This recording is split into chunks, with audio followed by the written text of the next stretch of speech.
I'm ready. I'm ready. Marty is. Sure. He owns that part now. All right, we're good whenever. Maybe. Oh, good. Did Skype die? Or just Marty? No, I'm here. No, he's still there. Okay.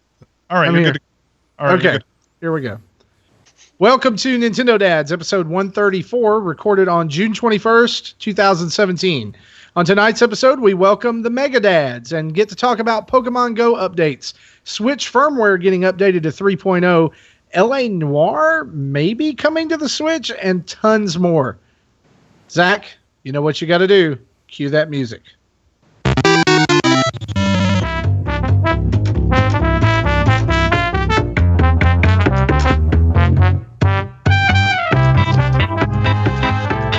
Hello, everyone, and welcome to another episode of the Nintendo Dads Podcast. My name is Zach Erickson, and tonight is June 21st, 2017. Joining me tonight for a cup of tea in the morning is Justin Masson. What's going on, Justin? Not much, buddy. Cup of tea in the morning is how I start my day every day, just like I do with... Go ahead. I was just going to say, I appreciate that you made your tea before the show this time. Well, you know, listener feedback is important, so... Don't worry. We already sent the refund back. It's fine. So, all right. Speaking of refunds, joining us as well, Jesse Waldeck from VGTribune.com. What's going on, Jesse? Yeah, I decided to refuse the offer from NBC and stick around here for a while. Yeah, you know, there's I don't know, that's pretty big shoes to fill, but yeah, you know what? I think that you would have done good, but I appreciate your loyalty. Your check's in the mail, which, yeah, right on. Awesome. Speaking of mails, I don't know. Wow. Estes from the South, the land of the South. What's going on, Marty? I cannot wait. It is E3 week. I'm so excited about all the things that are going to get announced this week. Marty, buddy, you're a week late. What? Yeah, you remember your internet shorted out. You lost power. You're like a week late. We're totally over E3, so you need to wait another 51 weeks, buddy. Sorry. Oh gosh. Speaking of never having to wait another 51 weeks, John and Adam from the Mega Dads. Gentlemen, how are you this morning? Woo! Morning. Oh my God, how long have we been on this call? Sometimes Justin will be talking in the pre-show. He's like, "Oh yeah, you know that announcement from last night," and I was like, "Justin, that was like 5 hours ago. What are you talking about?" Oh right, it's for you guys in time zones. All right, we don't need to work on your time zone. You work on my time zone now. Okay, everything's the morning. How's the accent coming? Mine's not too bad. Mine actually becomes belligerent. Like if I try and do an Irish accent, it becomes real racist real fast. So it doesn't feel good. Wow. I don't know why it does. God bless you. I don't know. But my children are developing little accents. It's quite cute, actually. I'm actually surprised that you haven't picked up an accent as fast as you did. Your second visit, like 2 years ago. That you picked that up really quick. Either that, or maybe it's something that comes in later in the day and just not at 4 a.m. It could. That could be it, right? There's a lot more Irish slang I use. Well, boy, lads. You know, getting yourself sorted, stuff like that. So I find I use more Irish slang or speech than I do than I am developing an accent. Mm-hmm. This is also, interestingly enough, international show now. Yeah, interestingly enough, when they say hi in the morning, it's this. It's hiya, hiya, hiya. Like sounds ninjas? like karate. Well, it's like karate, but it's like hi. It's hi. How are ya? All boiled into hi. How hiya. That's really severe use of that apostrophe. You know what? Yes, it is. Yes, it is. Speaking of what's not severe use of an apostrophe and not an efficient show, Zach, why don't you back to you? Yeah. I was just letting this go. That's fine. Right on. Well, we've got a ton to talk about tonight. So let's just jump right in, shall we?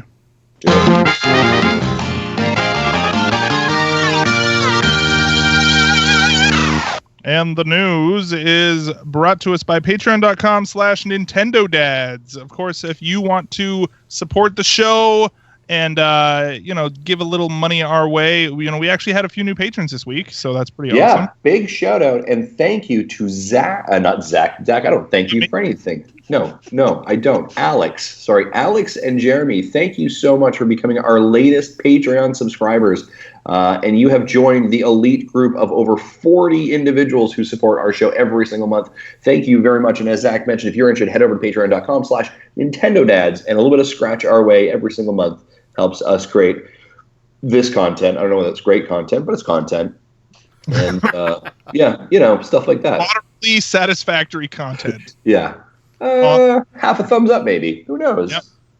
Right on. So, gentlemen, we're just coming off of E3 week. Where just last week was E3. Marty, I want to give you a few minutes because you didn't actually get to give us your impressions of E3, and I think we're going to get into some stuff too with the Megadads official correspondence for us as well, which was awesome.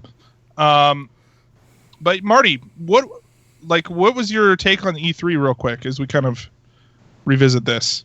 Yeah. Like I thought that Nintendo came in and actually did exactly what they needed to do. And I don't, as far as all of the reveals and as far as all of the things that they have coming up, there was a great content there. The only thing that really struck me was that they had some serious pacing problems about their presentation, and I know that's been talked about over and over and over again. But I mean, I'm excited to be a Switch owner. This is not like past E3s where it's like, oh yeah, the Wii U is going to get some pretty cool games, I guess. It was more along the lines of, oh my gosh, I can't believe this is coming out. I'm excited for this. I'm looking forward to everything they've got to offer. I know I'm going to be spending tons of money on Nintendo products. I'd gotten out of the whole Amiibo game. Oh boy. And until they drugged me back in screaming. And to me, the two games of the entire presentation for me, and I'll say the entire presentation, not just the spotlight, but everything, was Odyssey and the Metroid 2 remake. Yeah. Oh my gosh. I'm so excited. Oh my gosh. I was, my son does occupational therapy every Tuesday, and we were actually driving to his occupational therapy appointment, and Red Tea came on the treehouse. Was like, oh yeah, let's show you this game. And the trailer came on, and I immediately recognized what it was when the Metroid flew on. Oh my god! I pulled over on the side of the road. Very responsible of you. I pulled over on the side of the road, and by the end of it, I'm sitting there. My son was laughing at me so much because I was like, oh yeah, oh it's Alpha Metroid, holy crap, oh my gosh, and I'm just screaming and everything. But I would tell you the other thing, I don't know if. I'm sure this is a reaction Nintendo was going for. I snuck away into my office to watch the actual spotlight because things were going on at work and I couldn't. But I was like, oh, I'm just going to go in here for 30 minutes. When Rocket League came on, I let out a silent cheer. I was like, oh yeah, yes! Oh, that is exactly what they needed. Yeah. So I really think that they're headed in a good direction if they don't do the typical Nintendo thing of shooting themselves in the foot. Mm-hmm. And just being Nintendo. Yeah. But the way it sounds like so far is the ones that are shooting themselves in the foot are Sony. Because Sony. Oh yeah, Sony. Reason being both the Minecraft and the Rocket League being cross-platform compatible, except for Sony, who opted out because they think they're hot shots right now.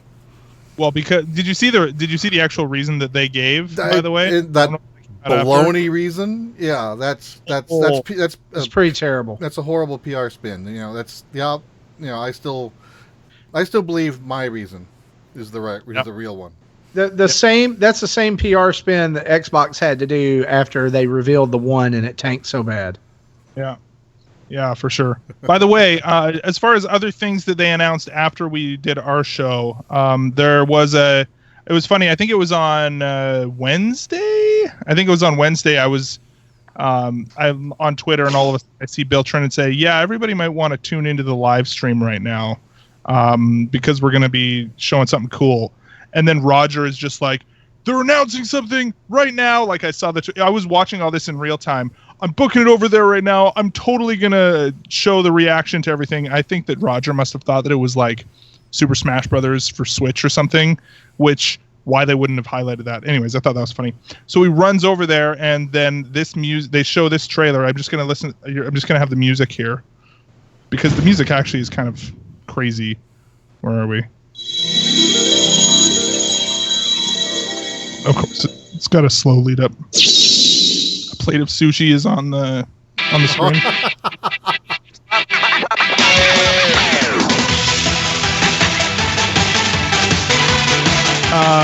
And they announced Sushi Striker: The Way of Sushido.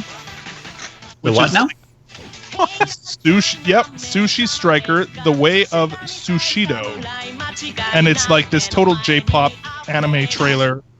If you haven't, did you guys see this? Somehow we missed that. No. Yeah, well, it is a sushi action puzzle game. Here, Where you fight people with sushi. Yeah, here. So basically, like the bottom screen, it's like a match 4 sort of thing, but it's got these little like things. Anyways, it's not coming out until 2018. But that looks like it takes a lot of time. So I mean, I'm not surprised. It's the localization that's a real bitch. Yeah. You gotta the licensing for all of those songs. Yeah, I don't know. Well, this is like a thing all about sushi, but I don't know. Anyway. I am kind of hungry for sushi now, though. I know, but I don't know. It's coming out in 2018, which is I'll be honest. Just proof the 3DS has more life in it. Yeah, I just think they totally missed the boat on tying Splatoon into that. Well, yeah. I'm not sure. Eat the characters. Yeah, just put Inklings instead. That would maybe that's the dark side of the game. I think part of what but anyway, so I don't know how exciting this game really is going to be. It looks like an eShop title, like a premium eShop title. You know what I mean? Yeah, I'm hoping it's eShop only. Then again, like Miitopia is a full price game, and although we'll get to that in a little bit, but like it seems like it's about that scope because it does have a bunch of overworld stuff. But man, how did they not lead with that during the direct? I don't get it. We've got amazing, exciting things for you in 2018. Let's start off with a big one. I mean, knowing their past history, I'm surprised they didn't. Yeah. So I guess the only other thing that I would say about that is after last year, with them basically finishing their like entire Treehouse thing, the last thing they did was show off gameplay for Rhythm Heaven Mega Mix and then just say, yep, and it's out right now. And so I was really hoping something like that was going to happen again this year. Instead, they dropped 2 demos on the eShop, which were I finished them. I think the Miitopia one was actually quite a bit longer than the Ever Oasis one, but that was basically how they ended E3. So overall, E3 has been pretty awesome. Sorry, John, Adam, what do you guys think? I was just gonna say, being at E3 for the first time this year, I was amazed at how I missed more news than I ever have before watching E3 at home. That's what I've heard from lots of people. There's so much that I'm just like hearing about the last couple of days because, when you're on the show floor and we're filming or doing whatever, we're not catching all that. And then the, 2-hour commute back to the hotel, and then we're recording, and then we're eating dinner, and then going to sleep, and blah, blah, blah. So I'm still catching up on E3 news. Wow. What's been the biggest thing that you feel like you missed that was like, oh, wow, shoot, how did I miss that? Sushi Striker. Showering. There you go. Fair enough. Yeah, just like a bunch of the smaller stuff, a bunch of the indie games, just across the board on all platforms. I'm still, hearing things about ones that it's like, what is that? I've never heard of that.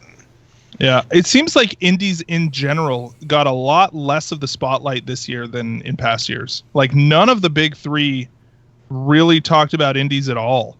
You know what I mean? Like that was something that was surprising to me. Was that Microsoft Nintendo had a small montage, but yeah, they probably had the maybe most. covered 2 or 3 games, and that's it.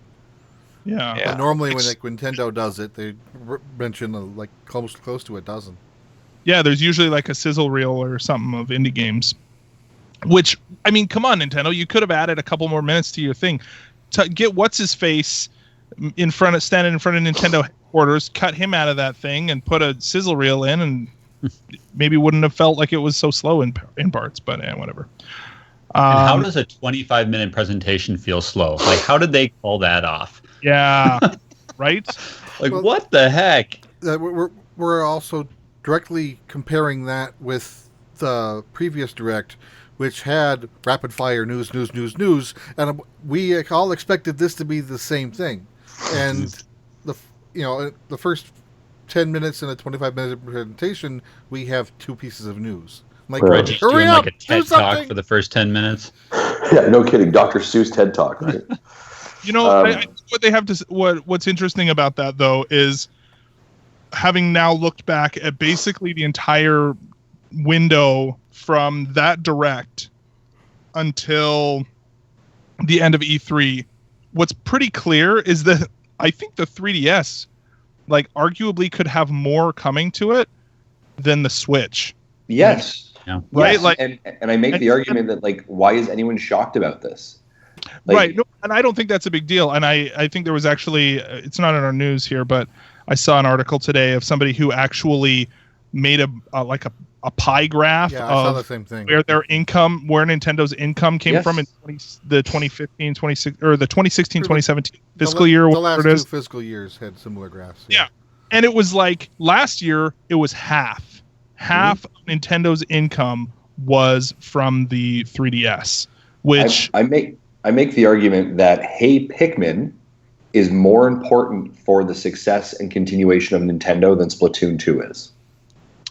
Based on installation numbers and based on sales numbers, they're going to do better. Yeah. I think I don't know what the dollars or yen looked like, but just in terms of They look like dollars. They bills. There are pictures on them sometimes. not what I Probably meant. of people. they from- use a Y instead of an S though. Just looking at the That's the big one. percentages, last year, even with Switch sales, the percentage-wise, they had more revenue from 3DS-related stuff than the previous fiscal year. It frustrates me when people are like, why are we even talking about the 3DS in any way? That system's dead. That system's keeping the lights on. All right? You have a 60 million install base. What's your install base for the Switch currently? 3. Maybe. 3 or 4? Yeah. Maybe. Let's talk when you're at 30, 40, 50,000, right? Or 50 million. Then we'll have a chat about the importance of that. Yeah, last week there was a debate about why is there so many 3DS stuff going on instead of Switch, and I said, y'all are forgetting that it takes 2 or 3 years to make a good game. Switch has been out 3 months. I also think Give it's it some important time. to keep in mind that Nintendo doesn't just from a sort of like a persona of itself. Like Nintendo doesn't know, they've never sustained their entire company on a single system before. And they never will. You don't think so? Nope. No, that's a dumb market model. Isn't that kind of disappointing though? I mean, when we all think about what our reactions were to the promise of Switch, every single one of us was convinced that this was going to be both things put into one, all Nintendo's resources going into one, whether or not that's, a corporately sound idea, I can't say, but isn't that kind of disappointing as a consumer? No, And now it still might be. here's what I'm saying, Adam. We Is don't I'm know not what saying 2019 looks like yet. I'm not saying necessarily that it's going to be like the 3DS forever. What I'm saying is there may be another model. There may be another thing, another pillar that helps them support that model. Mm-hmm. So maybe it's the junior Switch, right? Or Switch XL Micro Galaxy version. I don't know. Edition, yes.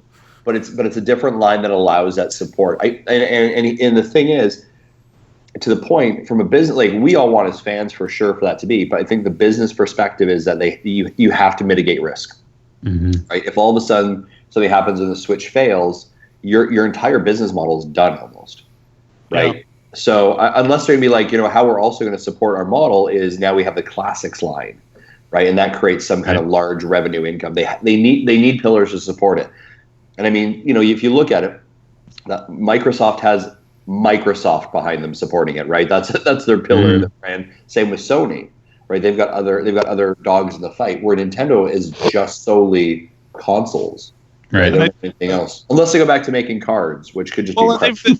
They've been talking more and more about how they are like trying to diversify their income streams or whatever. You know what I mean? Like they're like, yeah. So basically, like they've really leaned into Nintendo as an IP company, right? And so with this theme park stuff going on and all that sort of stuff. But I think what's interesting too is that like until the Switch reaches a level that they are able to sustain their infrastructure, basically, right, to sustain the company with a single hardware platform out there, because they do make money on hardware too, right? Like they make, and so for them to only have one system out there that they're selling until the current or all of the parts or whatever, until they're able to drive the cost of the Switch down enough that they can charge substantially less for it to fill in some of those price points that the 3DS is in right now, that's when you're going to see the 3DS off, is what I think is. So until they can get to the point where they can charge $200 for a Switch or $150 or whatever, then we're going to see the 3DS fade out. And we're not going to till then, because there is demand for a product at that price point, and they don't want to just leave that hole in the market for somebody else to come in. Because basically what could happen, I think another thing to keep in mind is that if they decided, you know what, we've kind of decided, no, that's not okay. Well, what happens if some other company, what if all of a sudden Sony comes in and says, oh, well, here's this unmet market who still wants a handheld device for $150. They swoop in and just basically take over where Nintendo left. And they don't want that either. And so they still want to hold that turf until they can bring the Switch into that price point. You know what I'm saying? Like, does that make sense? I don't know. Maybe I'm talking out my rear end. Well, what they've done is they've really created 3 tiers of entry point, right? You've got your 2DS, which is your kids' first gaming console, which is kind of Fisher Price safe. And then you've got your 3DS model or your new 2DS, whatever model it is, which is a kind of intermediary point, which has a tremendous library, right? And then you've got your kind of exclusive pro gamer or higher end console, which is the Switch. All different price points that you could essentially see someone go through a life cycle of. Do you think what are the chances of phone-based games becoming one of those pillars? Do they try to shift some of that market to mobile, phone-based gaming? They're still not hardware though. They had a mobile wedge in those pies that we were talking about, and it was pretty tiny. So they don't make it nearly right. As I mean, much they've only had what two games so 3, far. 2, yeah. Right. Well, I think in that, John, I think they're still very much experimenting with their market, right? So both if you look at Mario Run and Fire Emblem, very different pay structures and models. Mm-hmm. So I don't know if they're understanding. I mean, they're definitely making money off it for sure, right? And I think that's just helping to fund some of the other projects. So I don't know if it'll be a strong had a monetary system that very few people could manage of. But yeah, and I think also like Nintendo really has said though that like if you were to put it in like a spreadsheet, like where do we justify the cost for our mobile development?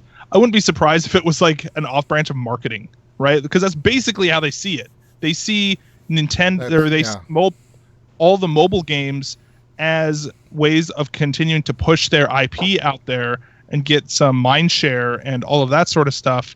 And if they make money on it, that doesn't matter because that's not the primary goal. The primary goal is to get Nintendo or, to get people to care about Mario, to care about Fire Emblem, to care about whatever, Animal Crossing, right? And so and Super Mario Run this week is a great example of it's all Odyssey themed stuff. What would you all think if this is kind of out of left field a little bit? What if they went the route that Sega went today, announcing that Sega, is it Forever, where they're releasing games from every Sega console on mobile for free? I think they announced 10 of them to start, like Genesis games. What if they started releasing virtual type console games on mobile? Mm-hmm. I think that'd be kind of interesting. So, like, are you talking similar to what Sega announced today? Is that like yeah. Yeah. Okay. Yeah. So I think I actually wanted to talk about this a little bit later, and Marty just put a very polite message in here, said do the news, so we can do this. I didn't say it like that. I know, but I do think he added to a hole at the end. To answer John's statement, I think it'd be very interesting to see what they would do with that. But let's maybe touch on that in the news and readdress that question there. Yeah. Well, I mean, we can talk about it real quick here. I know it's not the top story of this, but I got to tie this off or it's going to dangle, and that's gross. So nobody likes a dangle. No one likes a dangler. That's unpleasant. So Sega announced today their and apparently they've been talking about this for a while, but their Sega Forever service, which basically how I would describe it is is almost like Sega's Virtual Console on mobile, and it's like an ongoing sort of program that they're going to be doing. Tomorrow they're going to be releasing 5 games on the App Store for iOS and the Google Play Store. And the thing that's important about that to keep in mind is that these are all, they say they're all free to play, ad supported, playable offline, and include features like cloud saves, controller support, and leaderboards. That controller support, I think, is critical for this to work. The other piece for this that's critical for this to work is that the software doesn't suck and the emulation doesn't, there's no lag. Well, but let's also be honest though, it's Sega, so let's lower some bars of expectation right now. I'm looking at you, Zach. Here's the thing though, I've been getting this weird sense from Sega lately, they kind of have their head out of their butt lately. You know what Maybe I mean? Halfway. Yeah, we've got Sonic Mania that's coming that they actually are worried about the quality of. They've actually shown that quality is important to them more recently. So is this after it was in their butt when Tetris and Persona 5 came out and they said that you couldn't stream the story mode? Well, that's... Or they will copyright strike you? That's why it's halfway of their butt. That's the lawyers. I think that's different. My point of the development side of it here, I'm at least I would put this in the cautiously optimistic category. I don't know if it's going to be good or not, but I think that there are so many, and the thing is, they're not just saying that these are Genesis games. They say that they are going to be releasing games all the way from the Master System all the way up until the Sega Saturn or Dreamcast. Sorry, and they're all going to be free to play, and they're all going to be unlocked for $1.99. For no ads. So free to play with ads or $1.99 to get rid of the ads. In the line check, I joked, but will it be compatible with the iCade? And I'm probably the only person who still has their iCade within reach.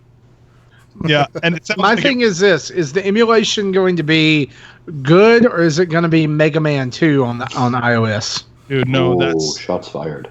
Yeah, no, well, that's Capcom for one, but yeah, yeah, I hear what you're saying, and I think that is the most critical part of this, is that they have to one of the games. So they're releasing 5 games tomorrow: Sonic the Hedgehog, Phantasy Star 2, which I'm totally going to download that at least. Comic Zone, Kid Chameleon, and Altered Beast. All 5 of those are releasing tomorrow. By the way, they're releasing them as individual apps. That's not like a single app that you go into. They're releasing them as but there's some and branding around them or whatever.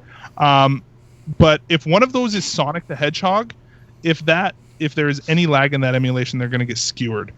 So this is an interesting. This is basically what you were saying, though, John. Right?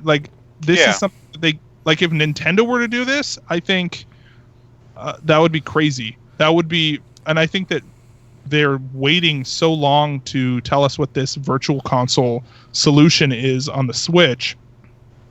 Sega doesn't have hardware to hawk this stuff on, though, and I think that's what's important. I am excited about the possibility of getting some Dreamcast games. I mean, if I can get Seaman on my mobile phone, that's awesome. I'm excited. Yeah, you know what?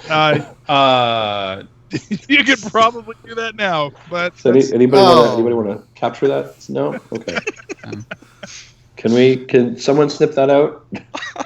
Yeah, there you go. Right, so what I'm wondering is I wonder if it's going to be limited on certain hardware, because I know there was a piece of software that Apple put out at last year's WWDC that I was interested in getting for my iPad, but my iPad is too old to use that software, and I didn't. So I'm not sure. okay, what's the software doing that makes this too old to work? So I wonder if there's going to be certain. I wonder what the iOS level needs to be, and I'm wondering what the hardware limitations are. Especially if you're going to be emulating the Dreamcast, right? Like, like I don't know, who knows? Well, and maybe they aren't. That's the other thing too. Is this emulation or is this a port? That I think that's another important distinction, and I don't know what the answer to that is. I would assume that it's a port or an emulation because it's more faithful, or like that's kind of how they're advertising it as like a mobile thing. But if they are able to get it emulated, that makes it future games to be released easier. Yeah. I don't know. It's definitely interesting. As long as Nintendo sells hardware, I think that they are much more like their current stance is to build value in their own hardware platforms by releasing games that are good enough on mobile platforms. And I don't think that they would want to build that value in the iOS store when they could do it on the Switch instead. So I don't know. It would be cool though. It'd be interesting. Awesome. Mm-hmm. So that's Sega Dads today. Next up here, we've got Pokemon Go updates. A few different things, I think. Obviously, all of the functionality. Before we get into the functionality, if you're a cheater on Pokemon Go, it's clear that they're just going to keep trying to stop you from cheating on Pokemon Go. Using things and whatever. Bad. Stop that. Yeah, just get out of your house and go. What are you doing? Who here is still actively playing? Curious. I check in on it every once in a while. I stopped doing the gyms quite a while ago just because it's kind of, I think for some of the reasons that this update is trying to address. Like basically what would happen is you go to a gym and I'm still not the max level. I think what is max level, 30 or 40 or something? Yeah, I'm still 27. But at 30, that's when like you are no longer getting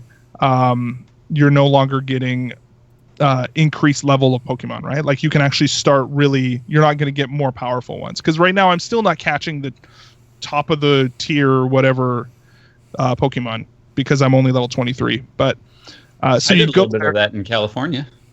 Yeah? Yeah, just playing with my Pokeballs on the Santa Monica Pier. Nice. Mm-hmm. And they were like, "Sir, please put your pants back on." Sir, not here, please. But yeah, so basically what you do is you go to the gym and it would just be full of like way overpowered Pokemon. And you're like, well, I guess I'm not playing this anymore. That sucks. And then you go home. So this whole big system now that they've done is, we won't go through all of the details of this update, but basically they're adding revamped gym system that is, what I'm seeing is that it's basically designed to keep people. You have to be more actively engaged in keeping your Pokemon in the gym once you've put it there. And if it wins too many battles or loses or whatever, if it's been in there for too long, it becomes less motivated and its CP level will actually decrease slightly. Once it's removed from the gym, then it goes back up to what it was. But your Pokemon becomes weaker and weaker, which basically makes it easier for the other teams to remove them from the gym or whatever. So most doctors agree that 30 minutes in the gym 3 times a week is actually optimum for a person's body. Yeah. Well played, sir. Yeah, I totally agree. They've also obviously his entire crew right now have abided by that doctor's opinion. If I walk into a gym, my CP goes all the way to 0. Yeah. Truth. Yeah. As well, they've also put in gym badges. There's like a whole gym badge system. There's raids, I think, now. So basically, gyms can be flagged to do a raid, which is basically like that initial. My impression is that that's how we're going to be fighting guys like Mewtwo and all that kind of stuff. And so they will sort of announce, yep, there's a raid going on at this time at this gym, and a total of 20 people can sort of tackle this gym at a time to try and take down a big Pokemon, and then if you win, then you get special items that you can only get through that. And I think that includes like special eggs, which may hatch to be legendaries. I would assume. I don't know. I heard premium balls were in the list. Yeah. On my list. John. It's like any opportunity in. Anyway, I'm the fans. Yeah. Yeah, that's why they pay. It's for premium ball jokes. Premium ball. Absolutely. So that's basically this Pokemon Go update. Is this going to reignite your guys' enthusiasm for this? No, I actually tried going to a gym today to find out what the new gym format looks like, and I got a message saying the gyms were still under construction. I'm like, oh well, thanks. Yeah, so they're rolling it out. They're rolling it out in beta, right? So kind of like how they did last time, but they can't hold it from the store like last time. I find I pull out Pokemon Go when I'm sitting around and I'm bored and I'm waiting. So, for example, yesterday I was at a downtown shopping with my wife. She was in the dressing room, and I was bored waiting to watch her in the dressing room. So I pulled out Pokemon Go, checked if there's anything around. Nope, that was it. Like it's so mindless. So that's like I'm not actively like, oh, I now need to take a walk today to go find and hatch a Pokemon egg. I'm like, which is what it was before, right? Yeah. Yeah, where before I was like, oh, this is actually kind of cool. I would get up in the morning and give it a go, but now I'm like, that's too much hassle. Too much hassle. Jeez. Yeah. No, I agree. Yeah, I just caught a Bellsprout, by the way. So the reason I launched it was because I'm curious about the gym. Gyms are under construction, so the gyms are currently under construction in my area as well. But yeah, so it's interesting. I'm looking forward to seeing what comes of all this. It'll be fun to see, because I don't know. They also looks like they've kind of updated some of the icons on the screen here too. I don't know. But so that's coming. You know, it's a thing. Any other thoughts on this? Marty, you don't ever play this game, so that's no, cool. I don't. Any Pokemon at all around where you are? Like, Marty literally has to pay to catch a single Pokemon. Like, he has to get an incense in order to even catch any, because none spawn where he is. There, you know what?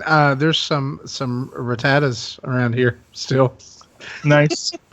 Nice. I think that's where all of them have gone. They all just live here in West Tennessee. Amazing. They did a migration. the great Rattata migration of 2016. Yeah, exactly. I haven't even played it since the Gen 2 Pokemon came out. Yeah. Right on. So that's Pokemon Go. We'll cover that as it kind of gets closer. And speaking of updates. Oh. Firmware update 3.0 came to the Switch. This is called Segway moving us along, because you're killing me here, son. Just killing me, all right? Jeez, hey, Lord, man, you want to do it? You go ahead. God, spending so much time. Firmware. Let's talk about some of the big things that dropped. So Switch got a 3.0 firmware update. Lots happened. You can go somewhere else's channel if you want a whole schwack load of detail, but I'm going to pull out the important ones for you. You're going to go off about this whole not going onto the news, and then you're just not going to do it? Is that what this... What? Never mind. I'm going to come to this screen. I'm going to hurt you. All right. Here are the big things that I took away. I want to know what you guys' thoughts are. Registration channel or register channels to receive news for specific games. What do you guys think of that? Nothing yet. There's nothing there. Nothing? Actually, there is. There's Odyssey. There's ARMS. There's Splatoon. No, if you're not going to play along, don't play along at all. Okay. No, I know that. What I'm saying is that Ooh, this is getting good. God, I hate it when mom and dad fight. What I'm saying is that I signed up for all the channels, and none of the channels have given me any information at all. I got one actually yesterday. It was actually highlighted. Justin Switch likes him better than Eric. Yeah, it's just region specific. Eric? No, John. The other one is Eric. Oh, we're not going to start this again, are we? Yeah, no, there's none of these channels. If you go to each of the channels on here, they haven't done anything yet. But yeah, no, it's interesting. You can add friends now from 3DS and Wii U. That kind of awesome. That was awesome. Really awesome. And if they're already added, they are not on that list any longer. Yeah. So you could go into I went into my 3DS list, and there was only 3 people on that list that I had not added. So that was great. I thought that was a really, really smart play. That's a great example of unifying the systems and unifying the logins to make it easier. And if you go into friend suggestions, it actually separates it out in tabs about where they came from. So they have the mobile apps, the 3DS, the Wii U. Yeah. Raise your hand if you've got more Switch friends than you do real life friends. Nice. I like how it was like Jesse. Come on now. I was switching Come on, the Eric. tabs. Okay. Yeah. Simmer now, Eric. You can receive notifications when friends go online. So. Yeah, that was. It's still kind of already exist. No, because it would just say it would just say one friend is online or two friends online. Yeah. This one actually calls out specifically who's online and what game they're playing. Here's the thing with this is I don't. It's not very useful to me if if I can't go. What I really want is to be able to go into the friends list and see, oh, so and so is playing ARMS. I want to invite them to play a match with me. Yes. Like it doesn't help me if somebody is playing but I can't play with them. Like maybe I can go to the friends list in ARMS and see if they're in a match, but if they're not, that's a problem. So but don't you think this is the groundwork for that? I'm hoping. Maybe, yeah, that would be nice if it was. I'm hoping. I was playing ARMS last night and I saw it all of a sudden said Gary Gray is online playing ARMS. I was like, hey, maybe I'll bump into him, and I did. It was great. It was one of the best points of my day. Nintendo basically now introduces Find My Switch, Find My Joy-Con, with basically being able to have a range of activation and vibration features. So if you don't know where your Joy-Con is, you're a parent, your kid has put it somewhere because they're brats, and then you can't find it, you can actually basically signal it, and it vibrates, and you can go and find it. So I think that's pretty brilliant. John and Adam, what are your thoughts on that? I think, John, did you hear what he said about your kids? That they're brats? Yeah, I think that was directed specifically at you. That's completely accurate. I'm not going to argue that. They're a bunch of spoiled little punks. No, I like that idea because they lose my crap all the time. Yep. Like all the time. So it's nifty. It's neat. Yeah. This actually, okay, so I'm on this right now, and it actually will. It's any controller that's ever been connected to it too, right? Like it seeks it out. Here's the thing is that I have one of those left Joy-Cons that's totally not working. And so I know that it's upstairs, and I connected to the right Joy-Con, the red right Joy-Con, and it's working, and it's like vibrating. In fact, if my wife is upstairs, then it's fun, like making all sorts of noise and annoying her. I could even think of some fun alternate uses for that. Yeah, I think I'm going to play Find the Switch with my wife. Oh, my Joy-Con's lost. Wow. But this left Joy-Con is, because it's one of the crappy ones that like you can't hold in your hand without it disconnecting. It doesn't work. Like it's not finding it. But that's probably more the Joy-Con than anything else. By the way, did you guys see that? As I'm noticing, there was a Snake Pass update and they changed the icon, and I don't know if I like it better. Like I got used to the old one. Like look at that. Well, it's like the Mr. Shifty icon. They changed it when it updated too, and I think the second one looks worse. I wonder if that's good. I wonder if that's going to be a universal kind of activity now. For every time there's a major update, they change the icon. I don't know, man. I think the same happened with Tumbleseed. You know, we had a. That's right. Yeah. Between at least the review build versus the launch build. I like the old one. Maybe that's a mandatory thing, and we just don't know about that. Like when it updates to a new version, maybe it has to. Unless it's a first-party Nintendo app. Yeah. That might be kind of smart then when you're flipping through your games. If you see that something's changed, then you're like, oh, there's something new. I better go check it out. Yeah, because I was wondering, because that did make it in the news feed. It did say that there was an update, and I saw it online. So I was like, I wonder how you're gonna recognize it, right? You're gonna have like a little green icon underneath it so it identifies there's a change or an update. But yeah, the whole brand new logo definitely. They can't. Maybe that's more of a strategy that like, oh, Nintendo's not providing us with any way to tell people on their system, so I guess we'll just change the icon. Right? Like that. Yeah. I wouldn't be surprised if that was it. So find the Joy-Con things. That's pretty cool. New Splatoon icon choices, Justin. Did you change yours to a... Nope. I did, actually. You would? Yeah, it's pretty cool. Pretty neat. Well, that's what you do. Yeah. Nope. So, just like you. I keep it at Donkey Kong. I don't change with the times. I'm a pretty static person. Yeah, pretty one note. Yeah. Okay. Yeah. Next, salt in here, man. System volume can be changed from the quick settings. I didn't know that. Is that a That's thing? a new one. Yeah, that's a nice one actually. You hold down like a quick settings to sleep, and there's a system slider or volume slider. Is there? What? Just because because it's so hard to just use the buttons on the top? Like, I don't understand. Well, that's one that people have been asking for. Update. Why are you busting my balls about this? I don't know. It's just a weird thing. Like, it seems like a problem that Marty, you're saying that people were actually asking for that? Yeah. There were people who were upset that was not part of the little quick menu option. You know what else people have been asking for? Freaking Animal Crossing. Oh, stop. Just stop. Don't even. I've been crying about that for 6 years. And you will continue to cry for at least another. I will continue to cry. Okay, Adam, when they give you Animal Crossing on mobile this year, will that shut you up? No, it won't. And you know what? I'm really upset because now I actually have to commit murder. Because I said if Animal Crossing was not at E3, I would straight up murder somebody. Now I have to go to prison. Thank you, Nintendo. For not giving me Animal Crossing. I don't think you'll Maybe do good it. in prison. I'm just saying. Your personal accountability is mind-boggling. Do you think I can play hide the switch in prison with my cellmate? Do you think he'd like that? Yeah. Next up, Pro Controller can better be than playing Snake Pass. Pro Controller can be played with connected via USB. Isn't that the other game you play in prison with him, Snake Pass? Right. Oh, they're moving on so quick. I'm getting back on the track here. Pro Controller can be played when connected via USB-C port. No Amiibo support in this mode. Is this basically to support this like weird third-party Nyko controller? Is that like because apparently there's a cheap Nyko controller that's Pro Controller that's like it doesn't have Amiibo support. It doesn't have possibly.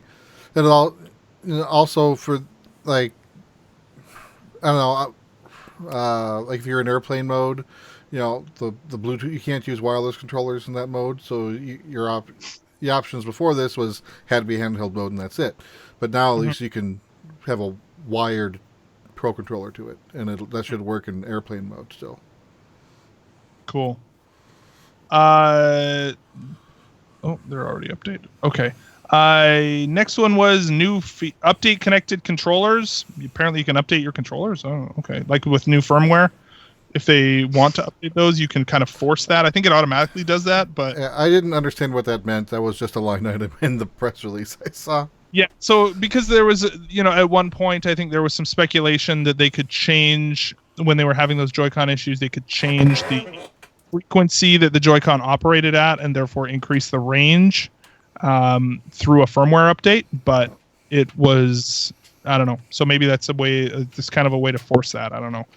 A new feature that suggests deleting software data if there isn't room for a new download, save data is not deleted in this case. So if the game is re-downloaded later, you won't lose progress.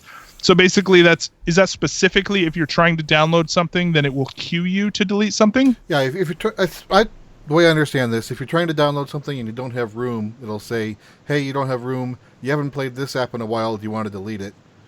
And it'll delete the software without deleting the save game.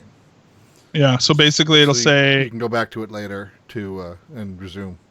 It'll say, hey, you haven't played Snake Pass in a really long time. It's taken up 4 gigs on your Switch. Feel free to delete it. Okay.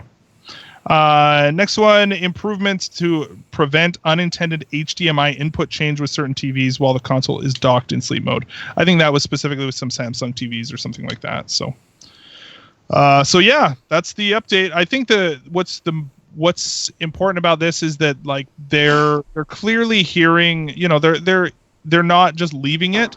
And this actually lends more to the idea that I don't think we're going to see, like some people were saying like, oh man, we're going to get a totally overhauled Switch, UI. And it's like, no, we're not. We're not getting that anytime soon. In fact, think about like how long it took them to update the 3DS UI. Like I think eventually they updated it to do like folders and they added those themes and stuff like that. I think that's a long way off. I don't think we see that this year. I think we have this until like this time, like E3 2018. We're going to be talking about like, dude, why do I just have like pages and pages of games and I have to go through this stupid all software list in order to get anything, that is when they're going to change it. But for now, it's fine. So yeah. So, LA Noire is coming, guys. What is this Fuse Code Studio? Is this a game? Are we excited about? I'm kind of interested in this.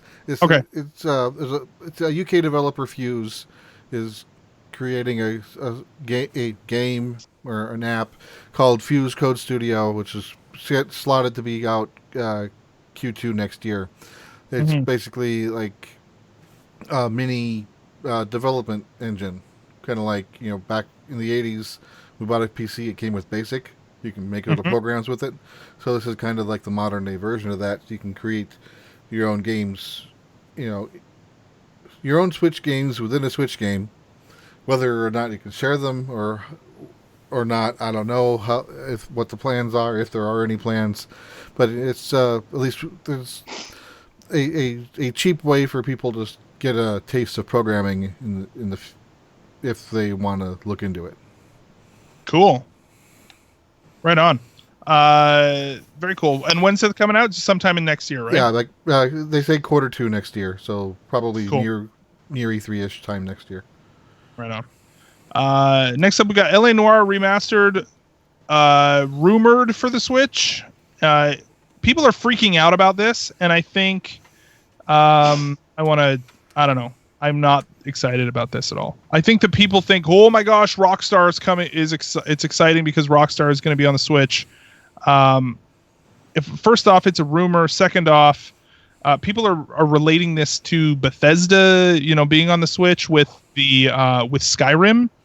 And just an important note with both Skyrim and FIFA. I said this in the line chat, but both Skyrim and FIFA, which are two really big, important third-party games, Nintendo is publishing both of those games.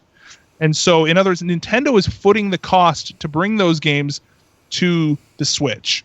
And that is really important to keep in mind as far as like getting excitement about Bethesda and EA on the Switch, because Nintendo's bringing them in the door first. I don't anticipate that any game is coming to the Switch from Bethesda other than Skyrim, right? Like any of the stuff that they're working on, it's not.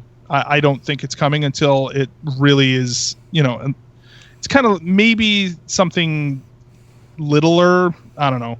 We'll see. Fallout Shelter. That's exactly what I was going to say. Fallout Shelter for Switch. And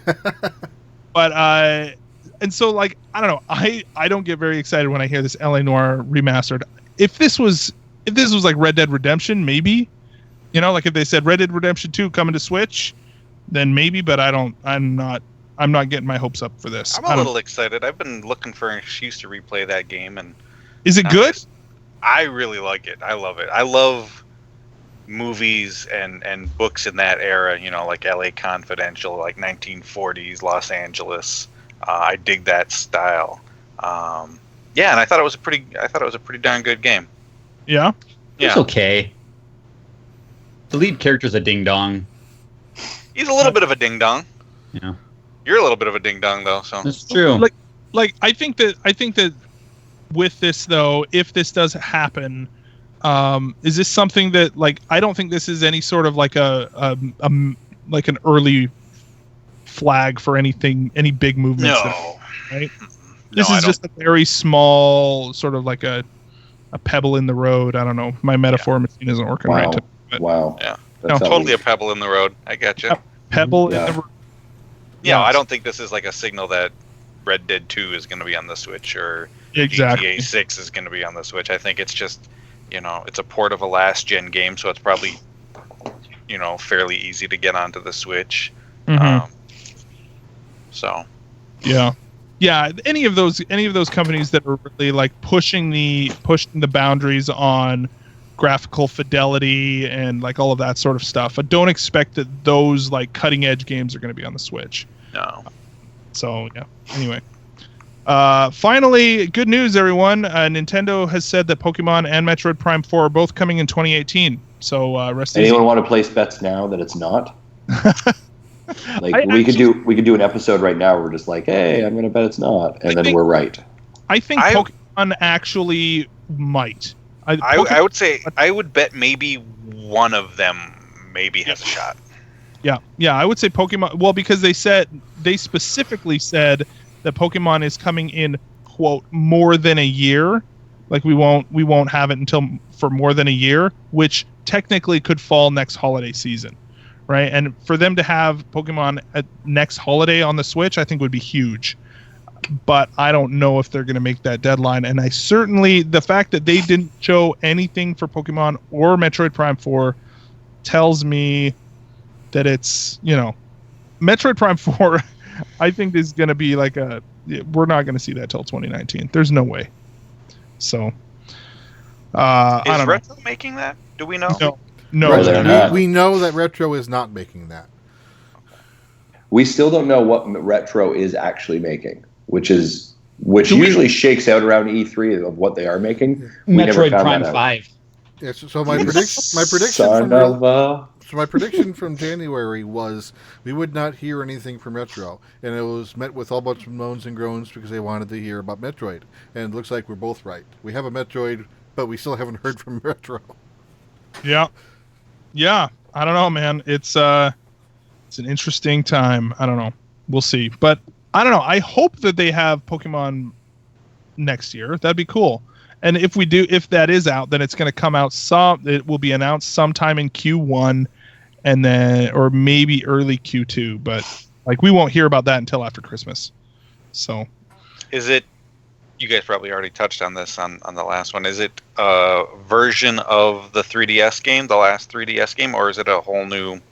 They've said that it's a core, Nintendo did make comments about how both Pokemon and Metroid Prime will basically be another version of those games. So the Pokemon game will be an actual mainline RPG. Yeah, but whether this is the start of Gen 8 already, I don't think we know yet. Yeah, it very well could be a port of the Sun and Moon games, or Ultra Sun and Ultra Moon, right? Stars. Yeah, if they do Stars at this point, that game's not coming. So with that, I think we head into what we've been playing, shall we? Do it.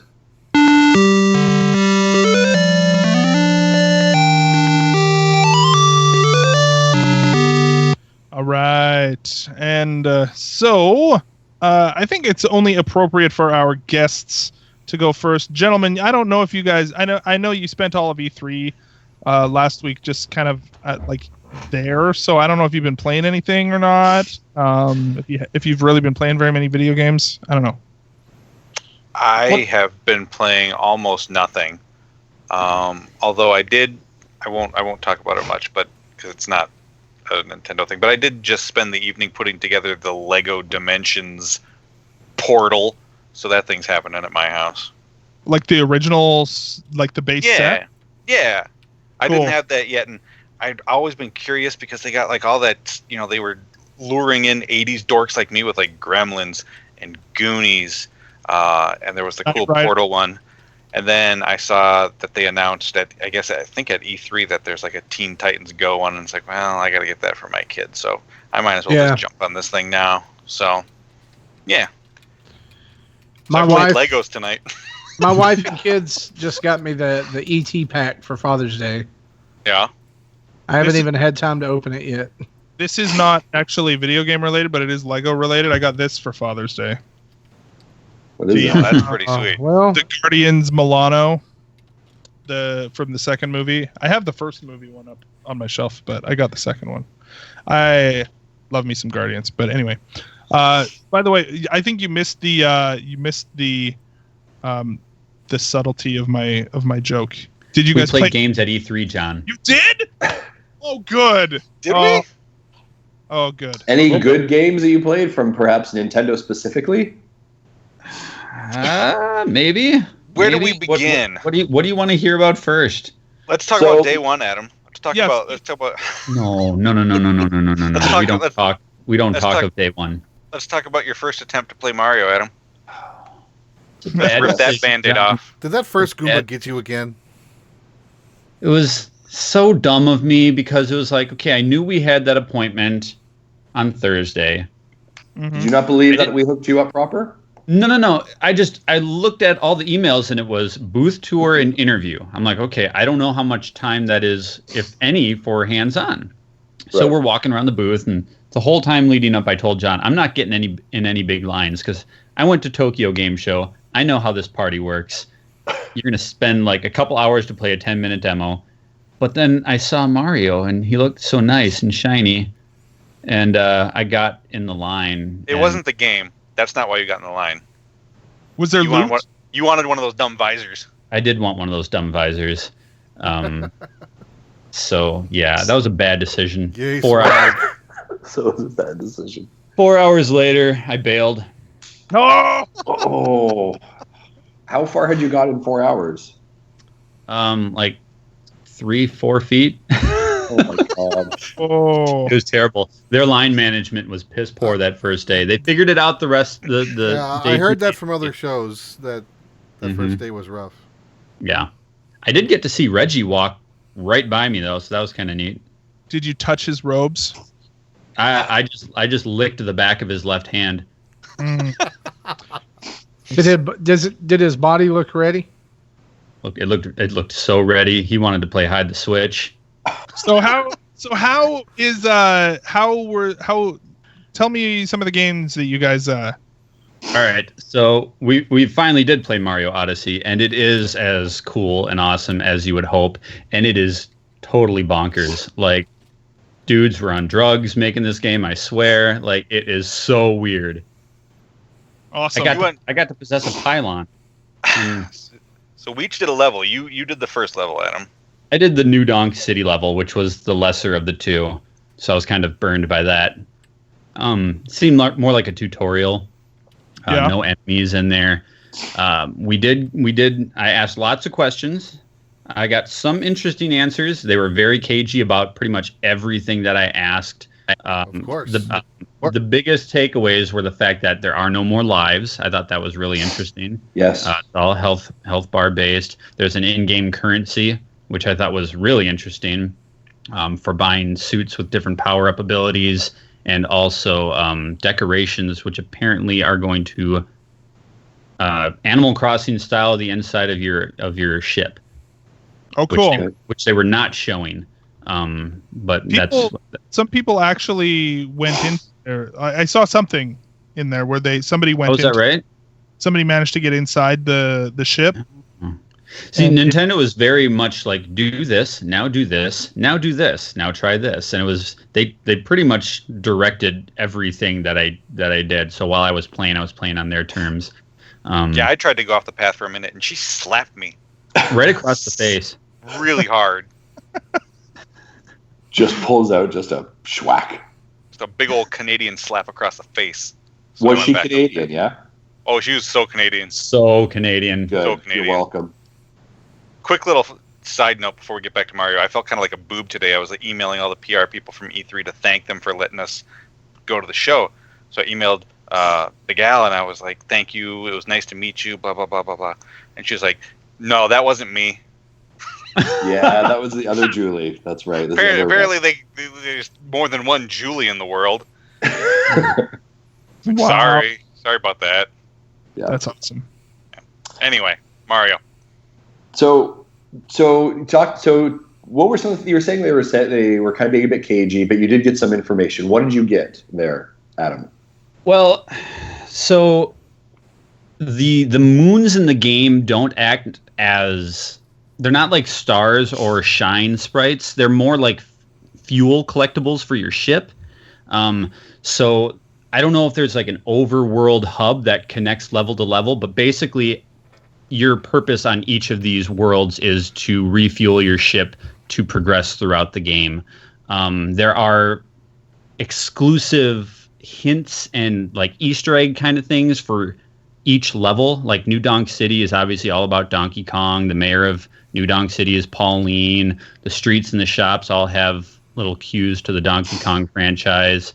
I asked if there are going to be more of those things per level, and she made this really weird reference that she said each world has a different kind of gameplay mechanic, and there's one level, she wouldn't go into any detail, that was, she said it plays like Breath of the Wild. that it's very Zelda-like. So I don't know. She said that specifically, or you're making She said that specifically because I was just asking. Okay, I noticed that this is calling back to like classic Nintendo franchises. What else can you tell me? And that's what she said. She said there is a level that plays more like Breath of the Wild. I cannot say any more than that. I think she just meant you pick up a stick. I have no idea what that meant. Like, I have no idea what that meant at all. She wouldn't say anything more than that. And then she was like, "I've said too much." And then the Nintendo Ninjas showed up. Well, there were some questions where she just flat out wouldn't answer, and then there were some questions where it was like wink, wink, nod, nod kind of thing. Right. So I don't know. It was really interesting because it's not that they were closed off. It was like she was just waiting for you to ask the right question. Yeah. With your limited time, you're trying to play, but you're also trying to probe. You know what I mean? Yeah. Mm-hmm. Did you guys get an opportunity to discuss much of the 2-player functionality of this? I hear a lot of you can play as Cappy, I believe, and there are people who are saying it's maybe sort of like how it was in Galaxy. Did you guys get any of that impression or had that opportunity? No, I didn't see anything. Did you see the treehouse stuff of that, Justin? No, I did not, which is why the reason I'm asking. Yeah, so basically they showed that on the treehouse. Basically, the second player is Cappy, and actually you can control him and like move him around the field or whatever, and like he's fully controllable as the second player. He still has to stay within a radius of Mario, but it's like full freeform motion at that point. Doesn't have to be in any pattern or anything. They look kind of cool. Not sure if something I'd ever do, because it's kind of like in Galaxy where you could use the pointer to collect little star bits. Is that the idea? And that's the reason I asked, because I think that was such a great functionality, and we're going to go back to the parenting perspective to play with your kids. Mm-hmm. Right, I loved that option because your kids were able to very easily play with you. So I get the sense if this is the way that they're saying it is, that's a much more involved involved mechanic. Yeah, like it's. Yeah. Yeah, I mean, basically, as we played, the cap was like a projectile. You know, it was like a boomerang, basically. So there wasn't anything. I mean, obviously that leads into all the special abilities and everything. Like the cap is the hook, right? But controlling it from just single player, you flick the Joy-Con to shoot it out. I think it was both arms in a certain direction will do a spin attack, much like Zelda Breath of the Wild. It didn't seem overly complicated. Like all the controls are exactly what you would expect. It's just like playing 64 or Sunshine again. Like if you've played those old school 3D Mario games, you know what tricks you can and cannot do. It felt so good. Honestly, like it was so much fun. Now, how did you guys play? And I was watching a little bit of footage that you sent me. Was it just the detached Joy-Cons, or did you guys play Pro Controller at all? Or and I presume they wouldn't let you take it out of the dock. I assume, yeah. Right, like they were very much. It's kind of like when we played ARMS. They're like, no, you're going to play it this way. Right. Or we'll slap you. Which honestly, that's my preferred way of playing detached Joy-Cons. Like really. I do. Yeah. I mean, it depends on the day and the jail. Feisty. Who's in the prison with you this time? Yeah, it was your cellmate. Right on. So what other games did you guys get a chance to play while you were there? Any other? Adam got to play Mario Rabbids. Yeah, Adam loves that game, right? Right. All right. The show. So let's just be clear here. I was very, very down on this game going in. Like, I didn't like the idea of it. I don't like the Rabbids. I don't like strategy, but I wanted to play it. You don't like fun? I wanted either A, to be proven wrong, or B, to be justifiable in my hate. And I've been directed to use this word, execrable. Has anybody ever heard of execrable? Who directed you to use that word? Oh, this is from Johnny Casino. Okay, he's not a friend of yours anymore, should be. Apparently, he wants me to say hard words. It means extremely bad or unpleasant. Okay. I hated this game. I really did. Really? I really, really did. Tell us why. And going into it, I didn't like it because of the characters, like the Rabid characters, I really do not like. And then after playing it, I don't like it because of the way it plays. Do you like strategy games usually? No, I don't. Like I said, I'm very well aware that I am in the extreme minority in this. I've heard so many people rave about this. DLC almost gave this game a show, but I just could not stand it. The game is a series of battle hubs that are connected by singular paths. There's nothing happening on these singular paths. You just walk along until you hit the next battle mode, and then it's press A to direct your character where to go, watch him go, press A to fire, watch him fire, rinse and repeat. Like there was no intricacy for it, and it was very slow paced, and this was the one game that I actually asked to stop playing. Really? Yeah. So first I asked John if he wanted to play it, and he said no.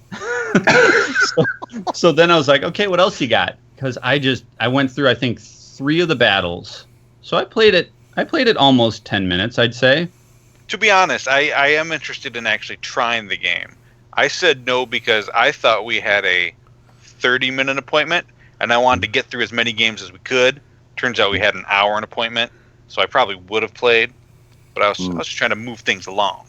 Right, you're being very conscious of other people. Exactly. It's very polite of you.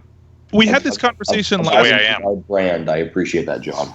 We had this conversation last week about this game and about how like this Mario and Rabbids type game seems really like if you were to just, spitballing, let's take Mario and Rabbids and think about what kind of game could you make with those two, sort of IPs, and if you're going to talk about what is the common sort of demographic that would be interested in that kind of a game and all those sorts of things, and you think of all sorts of crazy things that you could do that would be really fun and approachable for kids and all those sorts of things, and then you say, no, we're going to do XCOM, right? Or we're going to Fire Emblem, and it's like, what?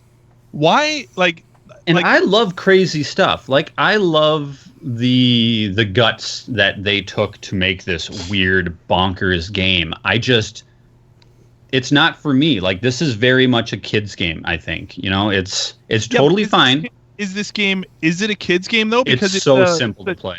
It's a strategy game though. Like the later levels, if it ramps up in difficulty, then it's no longer a kid's game because it's going to be more difficult. Like that's what a strategy game is. May ramp up, but the section that I played was so simple, like anybody could do it. Oh, really? Okay. Yeah. Even me? Well, even you. I mean, think that this way. Then no maybe different it's kind of attacks. There's no varying attacks. It is direct your character where to go on the grid. Like it lights up where you can go. You put your icon there. You press A. Once your character reaches there, you press A again to fire. Think about it I'm like sure this. they'll add more stuff. It'll get more complex. Right, but like that opening sequence that I played was extremely simplistic. Well, she could tell that you sucked at video games, so she probably put it on easy. You suck at light. Things. What were you going to say, Marty? I think it's kind of like in what I was seeing is if you've ever played Skylanders is kind of like it's dungeon crawling or that kind of dungeon crawling RPG type action RPG for kids. Mm-hmm. It's kind of the introductory level, which I appreciated that in that, it could cause kids to explore that genre a little bit more than they normally would have. Yeah, I'm trying to temper my hate because I do know this is like a great game for kids. Like this seems like it's really driven towards kids. So I'm trying not to be a...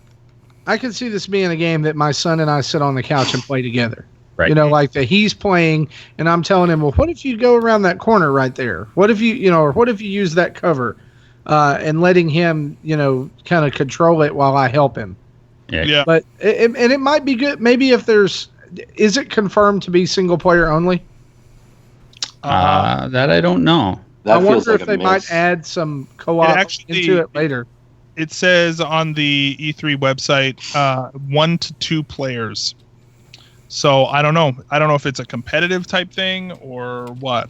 But I would love it if it wasn't, and it was more of a, you get to take turns moving the characters and using those, because that would be, it would be a perfect thing for to play with your kids, especially if you like to get them into strategy game. We play a lot of board games at our house, and so I feel like we already do a lot of strategy gaming.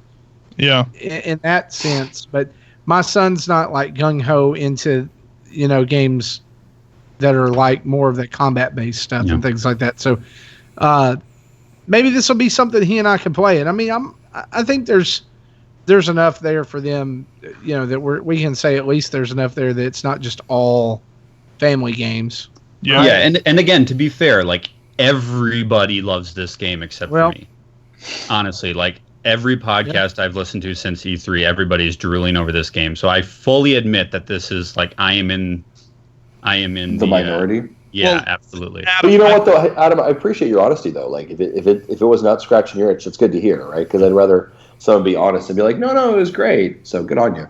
Why do you hate the crying Ubisoft man? That's what I want to know. When did your soul die, Adam? When did you immediately after the presentation that had no Animal Crossing? Oh, he was so. I've never seen Adam so visibly upset, deflated, as he was when that ended, and he was just silent and stone faced, and I think he just wanted to go home. Just sobbing. Just take me home, Dad. E3 is over. It's gonna be okay, Adam. It's gonna be okay. So accurate. All right, what else did we play, John? You talk about it. We played the Poke My Tournament. What's it called? Pokken Tournament. Pokken Tournament, the Pokemon fighting game. That's pretty cool. Did you play it on Wii U? No, that was on the Switch. No, did you play it on the? Have you played? Did I? No. Ever? Okay. Nope. So this was brand new to me. I was the Pikachu. Cool. And the Nintendo rep was super nice and let me beat her one time, and then smoked me the rest of the time. But it was nice that she let me win once. Yeah. So it's kind of like Reggie's battle with Keeley. Yep. Yeah. He let Keeley win the first one, and then the second one looked kind of average, down the middle, and then Reggie just turned it up. Yep. Yeah. So yeah, that seemed cool. We did Fire Emblem Warriors, which I don't know. I don't think either of us, Adam or I, know much about the Fire Emblem universe, but it was, If there is one game that makes you feel stupid and confused and completely lost, it's a Warriors game. Yeah. I was just kind of like, I don't know. And until I played Hyrule Warriors on the Wii U and never really got it. Like, it never clicked for me. And then we got a review copy of the 3DS version, and I started playing that one, and for some reason it clicked finally. And I was like, because if you're just looking at it, you think, then I just go and fight everything, right? I just attack everything and whatever. But that is totally not what that game is about. It's about being aware of the entire field, like the entire map, and knowing, oh crap, something's going on here. I need to be aware of where this character is. I need to be, you have to manage the whole field while also I didn't do that. Bad guys. Yeah. Well, when they started the demo and they show the controls, and it was like there is something for every single button, and like button combinations, and the whole screen was just full of prompts and commands, and I knew, oh no, this is going to be embarrassing. This is going to be so bad. And it was like she had like one of those flip books like they have on the sidelines of an NFL game, and she's like flipping through this thing trying to tell me how to play the game, and I'm just crying and shaking. Most of those are probably your different combinations you can do, all of which are like various, A button presses. Do this 3 times. Really do cool, this 5 times. Yeah, it was really cool, but I have never felt more dumb or Adam's raising his hand. I want to go back to the rabbits. Yeah, go back. I can't even remember my own phone number. How the hell am I going to remember this huge list of combos? Yeah. Normally, what you end up doing in the games like that is you find the 1 or 2 combos you like the best and just stick with them. Or you did just press the Smash same really button need to over and learn over them and over. all. Just mash the same button. Yeah. It works. Did we play So, anything else Did then? it look We pretty ended- good though? Like, were the graphics on that one good at least? Was like, what was the It's They performance? weren't flashy. They weren't fine. Yeah. It was it was fine. Some It's of the one of combo those things where attacks it's were like, cool. yeah, but it's like when you play a game like that and literally every soldier looks exactly the same, and I think they spend so much system power, just making sure all those people are on there. Like nothing looks outstanding. I mean, it's 3DS version. Actually, I'm pretty sure the 3DS version had 2D sprites for some of them. Like when you play them, they were actually 2-dimensional, or they would animate it about like, maybe like 15 frames a second. Yeah, again, games like that are, usually the grunts are meaningless and are just copy and paste, and they put extra emphasis on the heroes or the other main characters or whatever genre this game happens to be in. It did run smooth though. I mean, for all those characters on screen, I didn't notice any slowdown or any stuttering when I was playing, so I thought that was impressive. Yeah. Oh, just Nice. blow your. Yeah, it was fine. And then we ended with ARMS, which was kind of unexciting considering the game came out like the next day. So it's like, yeah, okay, Cool. Right on. Anything else that you guys want to bring to our attention, like third-party stuff or?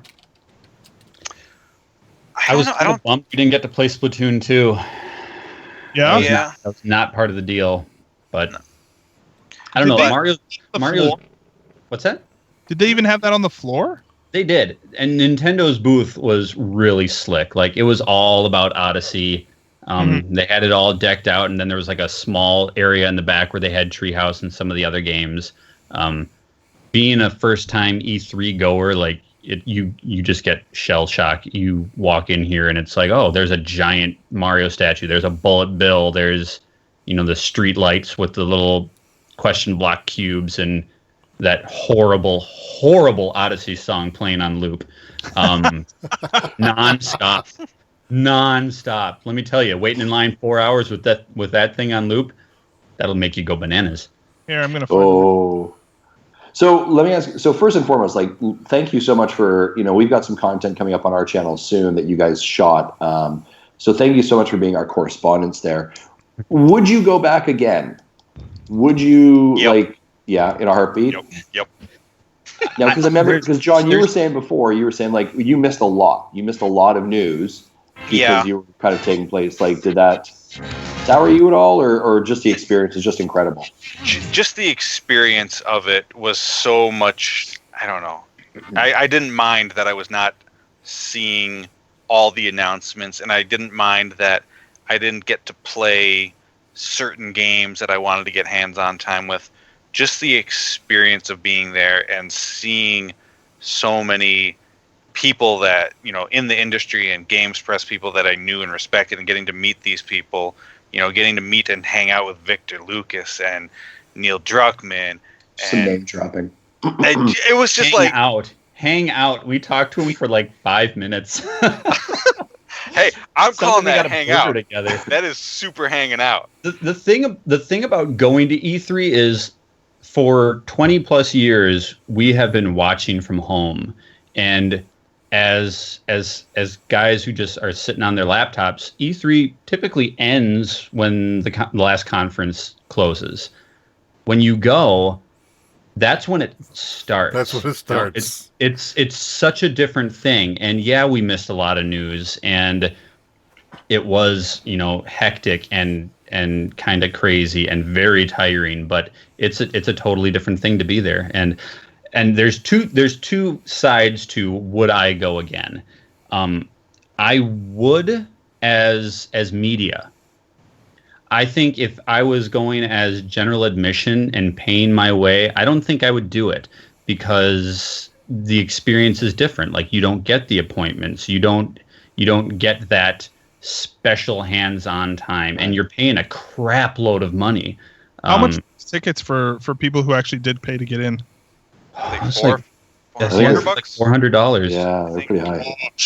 Jeez. And Get in line And it's a lot of waiting in line. that's just it. As a regular attendee, how many games are you actually going to play? You're going to stand in line for like 3 hours in some instances, depending on which booth you're at. So I don't know that I would ever pay my way to go, given especially that we have to travel across the country to do it. Well, especially go to something like PAX and still see Nintendo's booth. Exactly. So in the capacity as media, absolutely, I would go in a heartbeat. Yeah. I do want to quick say, just like before we forget, thank you to you guys for getting us, in with Nintendo. When I emailed our Nintendo rep, he just emailed back LOL when I asked if we could get some time with him, which Just was the middle finger emoji, I think. that was kind of a jerk move. So thank you guys for offering to get us in there and get some hands-on time. Oh, no worries. It was we were so jealous, but yet we thought, if we can help you guys in any way to just better your experience. I knew you had those contacts, but just to firm that up, and I think it was funny a little bit of I was hearing you guys talking on one of the shows about it. There's not a lot of Nintendo Canada or people in Canada covering Nintendo, so the reps have a bit more coverage. And I'm not going to lie, that's actually a little bit of how it works for us. Because the fact that there isn't a lot, we're a smaller market, but there's more opportunity, I guess, for us. It's like Nintendo of Portugal. It's like they don't have a real busy day. When we went to check in, they're like, "You are from Nintendo Dads?" And I'm like, "Yeah." And that like, is not a Canadian accent. You are from Canada? No, that's my Canadian accent. But they it's not. they didn't believe us, and so I was like, "Oh crap! Do I have to say a boot?" And hand them, did you? hand them Did some it work for bacon. you? Oh, sorry. We're Nintendo dads, eh? Yeah. That's what you should have said. Oh, there's some good-looking games you got there, eh? Could you show us a boot? Oh, God. Yeah, no, thank you guys. It was tremendous. We're glad you guys were able to go. And, as I was saying in the pre-show, these guys don't know, but you guys sent me over a massive amount of file footage that we're going to be putting up, or video footage we're going to be putting up on our site.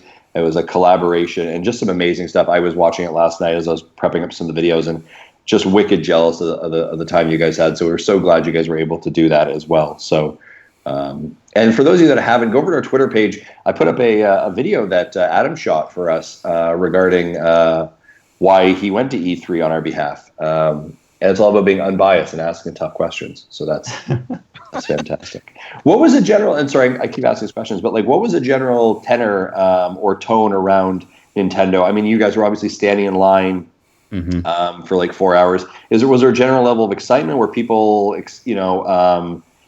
happy about what Nintendo had announced at the conference, or what was it like? How were they feeling? It wasn't like you had conversations with the people, but I mean, it was definitely when the doors opened on day one. That's where everybody went. You go left for PlayStation, right for Nintendo, and the big red Switch banners, and the crowd went right. John and I looked at each other and we said, "We're going left," because ain't no way we're doing that. They had the biggest crowds by far, and I think they kind of were the talk of the show. It seemed like. Mm-hmm. Well, I mean, it's like Mario. You that's all you have to do. Bring Mario. Yeah. And was there a lot of switches and lines as you stood around and waited, or 3DSs, or I mean, that must have been like street pass hell. Oh yeah, there was. I saw many a person. I wasn't gonna bring mine and risk breaking it. I mean, we had camera equipment, recording equipment, and stuff like that. But I saw plenty of people on their Switches waiting in line. Yeah, nice. And we got to meet the voice of Mario, Mr. Charles Mario. Martinet. That guy. Awesome. Yeah, he was is super such cool. a nice guy. Yeah, we met him at the Calgary Expo last year. He's awesome. Yeah. I don't know how a dude smiles that much all the time, because he was there all 3 days, right, John? Yeah. Yeah. I saw him there all 3 days. Yeah. Right on. Yeah, it was awesome. I love Cool. it. I was crying the whole plane ride home. I want to go back. I felt like we could have been there 2 more days before Yeah. we would have really seen everything. Right on. I just remember at 4 o'clock on that Thursday, I was ready to die and sleep for 2 weeks.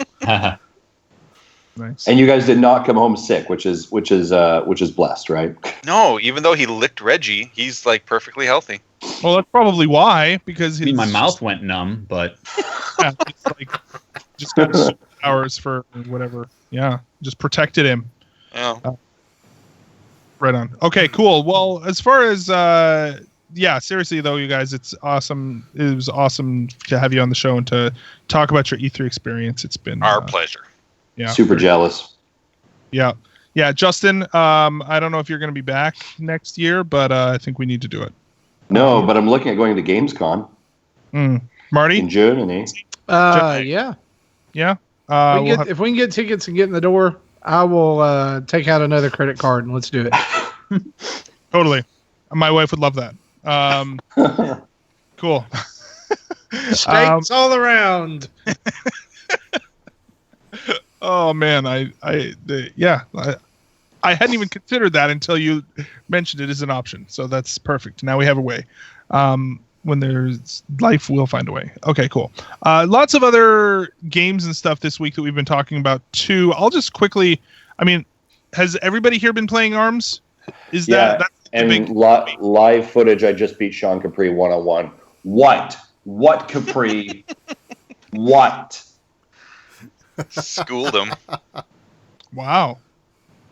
I was going to mic drop, but I smashed my. Yeah, boom. Then Drop, you just break. drop a pencil instead. And he's coming back for round 2 right now. Wow. Are you in the lobby? Here's the thing: is that the lobby thing? I'm going to say it right now. It sucks. Either that or my Wi-Fi is not picking up because I'm not seeing anybody is online right now. So maybe it's just my Switch being. You're- down. They've all blocked you. Yeah. No, that probably like is your true. trash talk. It's because I'm not going to go there. Never mind. I'm not getting sucked into drama. Again. So ARMS. I don't know. What are you guys' thoughts on it? It's pretty good. I love it. I love it. You love And it? I read earlier today that, and I know we could have talked about this during the news portion, that ARMS last week sold 100,000 units in Japan, Japan alone, which yeah. is the same or the combined total of Tekken 7 and Street Fighter 5. Oh wow, Yeah. that's crazy. Yeah, so there's definitely some buzz around it. I mean, I think that it's taken it's definitely taken on a life of its own. I like I know that we're going to get more, eventually, that it's going to do the timed updates and everything. I was really surprised that there was absolutely no story exposition at all. Yeah, Other than Biff talking about the characters, when you first pick them or something like that. I was kind of underwhelmed by that, at least. Yeah. And I get this is a new thing for them, and they're really trying to focus on the multiplayer and really focusing on the competition aspect of it. But for those of us who don't compete online all the time, I would have liked it. I mean, we got story exposition in a direct. Why is it not in the game? Yeah, well, that's the thing, right? Is like they had like the whole like X-Men storyline thing with like, Right. Yeah, totally. maybe it's they- like Destiny, I think where you they got had to an they had an opportunity. They had an opportunity to do a bit more there, and I think they definitely missed it. And I would kind of agree with you on that, Marty. Is it does feel like that single player campaign, that race to the Grand Prix, feels a bit thin, right? It feels like there could be more to that, and there definitely isn't. I think where its weight is and where its strength is definitely the online functionality. Now, I mean, I would, I don't, Zach, you're making the argument that maybe you don't necessarily like the lobby system or how it works on there, actually, but I think actually it's much better than I originally had said. The lobby system I think is fine. I think it's actually pretty creative. Honestly what I've actually been having more of an issue where my Switch won't connect necessarily all that well. To like, there's usually a lag from between like the time that I have the time that I turn my Switch on and then like when it actually has recognized Wi-Fi and like sees everybody. That's actually what was happening just now. But it actually will let you get in there and play against other people, and it's fun. In fact, I think come on, he's still alive. See, but you can't find people directly, right? Yeah, and that's the other thing. Like when you go to like friends that are online, you can see that they're online, but they're not necessarily online playing ARMS, and you can't directly easily like you can create your own lobby. So what you still have to then do is still create an ability for them to connect, right? So I still need to send like Zach or Marty a message being like, hey, I'm going to go in the lobby, join me in there, right? Which is very much the Mario Kart 8 problem, which I wasn't a huge fan of. And I want to be able to find a better way of like, hey, your friends are online. Do you want to either A, fight them specifically, or join into a private lobby some way with them? Like, it just feels like if your friends are online, you're playing with them, that there's missing some kind of connective tissue to be able to very easily engage with them. So, like, there's no way to do that. Like, right now, if I wanted to play with you, Justin, and I go into the lobby, then we just have to hope we end up in the same lobby? Yeah, unless you and I have a conversation. You can go to the friends list and see who's currently playing online in what is it, party mode or party match or something like that. So there's friends. Yeah. So if somebody is already in an online game of some sort, then you can join that. And in an online lobby, correct? So like if I were to go online and just go into whatever that is, party mode or whatever, then Justin comes on later and says, hey, I want to play with you, then he can just go into the friends list and it will say that I'm joinable. So that's how it's currently working. Yeah, so I just feel like there's a little bit, it feels like that's a little bit cumbersome. Doesn't feel like it's as well executed on as it should have been. And I think, I don't know. And I'd also like an ability for it to be able to track score. Like, so if I have my friends, I want to be able to say like the amount of times that I think it does in Mario Kart, the total, right? So I've beaten Zach 5 times, he's beaten me 4 times, whatever that might be, right? Some kind of like running total. I think that's one of the things that I'm struggling with. I think I like the fact that the matches are short and quick, especially on the online function. Like it's very easy to kind of jump in and jump out. I think that's great. I think that, talked about that like really quick being able to use accessibility. How have you guys been getting into ranked matches at all? I'm currently ranked 2, I think. The one thing I really do like about it is that losing a match is not insanely punishing to your ranking, which I really appreciate. Like if you win a match, I go up like half a level. If you lose a match, you lose like maybe a third or a quarter of what you would gain. Like you have to lose 2 or 3 matches. You see, my math is all wrong, but you get the idea. You have to lose 2 or 3 matches before you actually lose any progress that you've made, which is nice. Right. Yeah. What do you guys think? And actually, before I transition to this, John and Adam, have you guys been playing it? What are your thoughts? I have not. Okay, cool, awesome. So I want to have a chat with you guys. That's cool. I do really enjoy the fact, again, going back to the idealistic way of the Switch. A couple nights ago, before bed or before shower time with my girls, I was up in my office. I had the Switch. My daughter was just kind of like, "Hey, what are you doing right now?" I put the Switch down, took the kickstand out, gave her a controller. I took a Joy-Con. We took a Joy-Con and quickly played it. I love that. Yeah, I see what you're saying. Joy-Con controls in this game suck.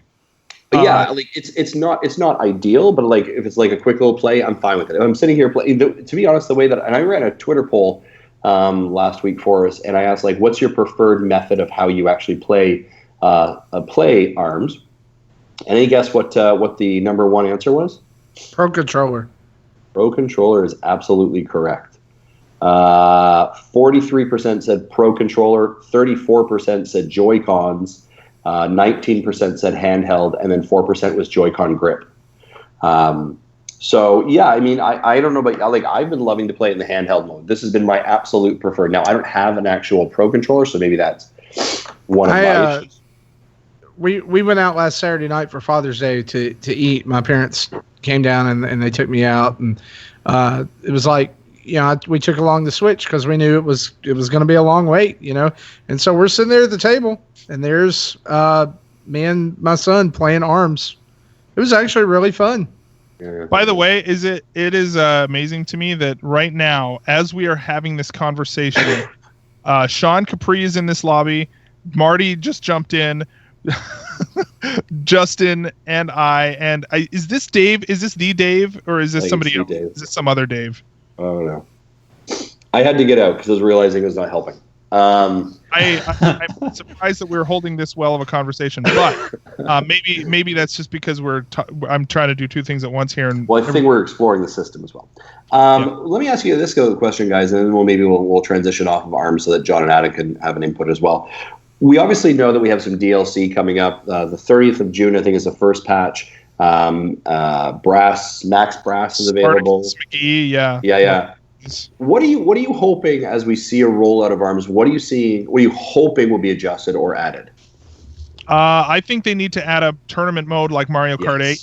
Yeah, absolutely. That is really. I'm surprised that that's not in there actually. Yeah, I don't. I would say I want to create your own character mode. I don't know. Are we like how pie in the sky are we going here? You can do whatever you want. Create your own character. I want to. You want it like WWE 2K? Yeah. You can make any guy. Yeah, with the full facial dimensions, everything there. Yeah. He wants to have his legs extendable, like a kickboxer. Yeah. So in reality, like I am hoping. I don't know. Like I want cool characters. I feel like the. Jeez. I just looked at the chat. I think that there's like more than just new characters and new, unless the characters are going to introduce like significantly new mechanics. I think that like just adding new characters is a lot of times if they don't do it right, it's going to be nothing more than like a palette swap. You know what I mean? Where it's not that exciting. So I don't know. We're gonna have to see. How about a cross promotion with Capcom where you get Dalsim and Bionic Commando? There you go. Nice. See, I would love to see Dalsim in the game. That'd be awesome. Ace but Attorney. They're not gonna put any third-party characters. There was apparently, I don't know One Piece, but apparently there's some character in One Piece who has stretchy arms. Luffy. I think. Yeah, I don't know. But did you see the nice little tip to the hat from Capcom this week about the Springman? Yeah, you know, that is a bunch of BS from Capcom though, because Capcom has done nothing but just be idiots about the Switch. So I'm not really going to pay attention to them. I'm bitter. I do agree. I do agree with Zach. I think tournaments is an absolute must. I think that's a function that needs to be included. And I also just think just an easier way to connect with friends who are currently playing has to be done as well. I think that's just a Switch generality across the board. I need to be able to connect with my friends in a better way. Yeah. Like if it shows that you're online in my little friend profile thing, and when I touch your name or hit A, it should say, "Would you like to join them?" Yeah. Well, again, like you saw tonight though, like it you can go right in. Like you. Yeah, but I'm talking about from your menu screen. Yeah. Well, like they need to have an invite system, right? Which is what the whole that's why I ask, like, when the thing comes out, when the online solution or whatever comes out, what is all of this going to look like? Right. Is there going to be an update for I fully suspect that Mario Kart 8 is going to get an update when that comes out to be more compatible with it, right? Like they've got to have something like that in order to do this. So I don't know. We'll see. And I think the other thing that it also highlights is some kind of chat function or some kind of like, and I know that obviously they don't have a chat function in it currently, but some type of communication function. I was in a couple matches, and I know Mario Kart has those like pre-established lines, right? Good job, I'll be right back, right? But I was in a match and I thought I got whooped, and I just want to be like, hey, nice job, like that was all. You know what I mean? But I kind of felt like I couldn't do that. Like I don't know. Does that make sense? I still wanted to communicate in some context. Just a little pop up being like, "Hey, great job, nice match," or "Man, you really got me." Would have been just building friends on the internet. Building friends on the internet. What, the little R button to make your face go isn't enough? Like that's just not quite enough. Just not enough. Yeah. Yeah. I don't think I've ever met anyone I've played on the internet who's been like, "Good job." That was a great game. That's never happened. The Canadianisms in me, John. Wow. Yeah, well, I mean, it was one of the matches where it's really close, right? And I think we both had like a health bar left, and he just got the last hit, and it was like, like I'm not an angry gamer, but I could be, John. It's always something about my mom every time. How do you know her so well? Right on. I just ducked out of that. But yeah, I think that's enough about ARMS. I think it's really awesome. It's fun, man. And here's the thing is that initially basically like in the test punch, I did all motion controls, and then I've played a lot in handheld mode, kind of like you, Justin. And I went back and tried to do the handheld or the motion controls, and my brain was having none of that. Like it didn't work. I'm playing right now with a handheld, and I've got to say I prefer the motion more. Yeah, I know there's several people in our line chat who say they prefer the motion controls better. Basically, the benefit of motion control is that you can independently control the two arms much better. Yes. So you can punch an arc one and intentionally punch immediately afterwards and have it go right straight or off in the exact opposite direction, and you're able to do that much easier than, because otherwise you're having to arc the punches with the left analog stick, which you have to move that around a lot, and it's tricky. So I would the final comment I would say on ARMS before we get off of it is parent pro tip: if you want your kids to fall asleep first or quickly, let them play motion control for about 30 minutes in front of the TV. Just make sure they don't punch the TV or punch each other. But I was watching my daughters play, and it was so reminiscent of like the first times you gave someone like the Wii during Wii Motion, and it was like sword fighting or whatever, and they're like doing this, right? And then sure enough, my one daughter pulls a fist out and just cranks my other daughter right in the side of the arm. Oh, sweet. Oh, nice. So don't worry. The Joy-Con was fine. it's important, right? That's the important. Yeah. So right on. So that is ARMS. I'm sure we'll be talking about this more as the weeks go on. And so we've got Spartacus McGee is the first DLC pack coming next month, right? It's actually coming on the 30th, the June 30th, the same day as the new Breath of the Wild DLC drops. So, there's DLC dropping at the end of this month, and there's DLC dropping in July. They've said at the Treehouse, they said that Max Brass is coming in July. Oh, I'm sorry. I thought that was the 30th. I apologize. A spectator mode is coming at the end of the month. So you'll be able to, and apparently they show. I actually didn't watch much of the esports stuff in on the Treehouse or whatever, like their tournaments and stuff. But apparently they used the spectator mode in the tournament. So I think we need to be able to run a tournament and do spectator mode and do live commentary. That'd be awesome. That'd be the way to go. Yeah, right on. Other games that I've been playing, I think the two demos that came out last week, Miitopia. I'll talk about Ever Oasis first. I was actually a little bit disappointed by the Ever Oasis demo. It was, I was kind of hoping that Ever Oasis would be a little bit more action heavy because of the sort of origin of the studio it's by Grezzo, which is the same people who made the Ocarina of Time and Majora's Mask ports for the 3DS. And I can definitely see that there, but there's a little bit more like exploration and like questy or sort of like fetch quest type stuff that you do in this game that kind of, it didn't give me enough of this to be really excited about it, which is like I was actually more excited about it than I was after. Like the demo kind of turned me off of it a little bit. And so I don't know. Did anybody else play the Ever Oasis demo? No. Marty, did you, or Jesse, did you play it? No. Because are you considering maybe with this game, or did that look interesting to you? This game never looked interesting to me. Even back when it was first shown last year. Yeah. Okay. The other Miitopia, which I don't know if this game demos really well or what. I spent a ton of time in Tomodachi Life, though, so maybe that's why this game was as appealing as it was to me. But I freaking loved the demo for this game.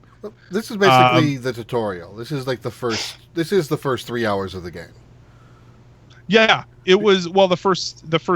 I don't know if it was 3 hours, but it was 2 hours. It took me 3 hours. Yeah, and it was fun. I liked it. It was silly. It was like I did kind of miss the. I wish they would have put the voices from what? Shoot, I just lost Miitomo and Tomodachi Life. You know, the weird me voices. Yeah, I think that would have been fun too if they added that. It would have been really fun. It's kind of a missed opportunity in my opinion, but I think I tweeted out. Since they already have the engine for it, so why not? Justin was my Dark Lord in this game, which of course he was. Like, was there ever a question on who it would be? Sounds about right. Yeah, and Josh Thomas was the Sage in mine. Lots of different stuff going on there, but it's just fun. It was really cool. It was like, it is very surface level, right? And I think that that's important to know. That just like in Tomodachi Life, I would say over half of the enjoyment value of this game is probably going to be seeing your friends in silly situations, putting them through the course of this game. Like that's where the joy. It's like a Mad Libs RPG for your friends, right? Where like, give me a certain number. I think the one thing I would say is the game does, or at least the demo, I don't know, but doesn't do enough to encourage you to go in and assign specific Miis to specific characters.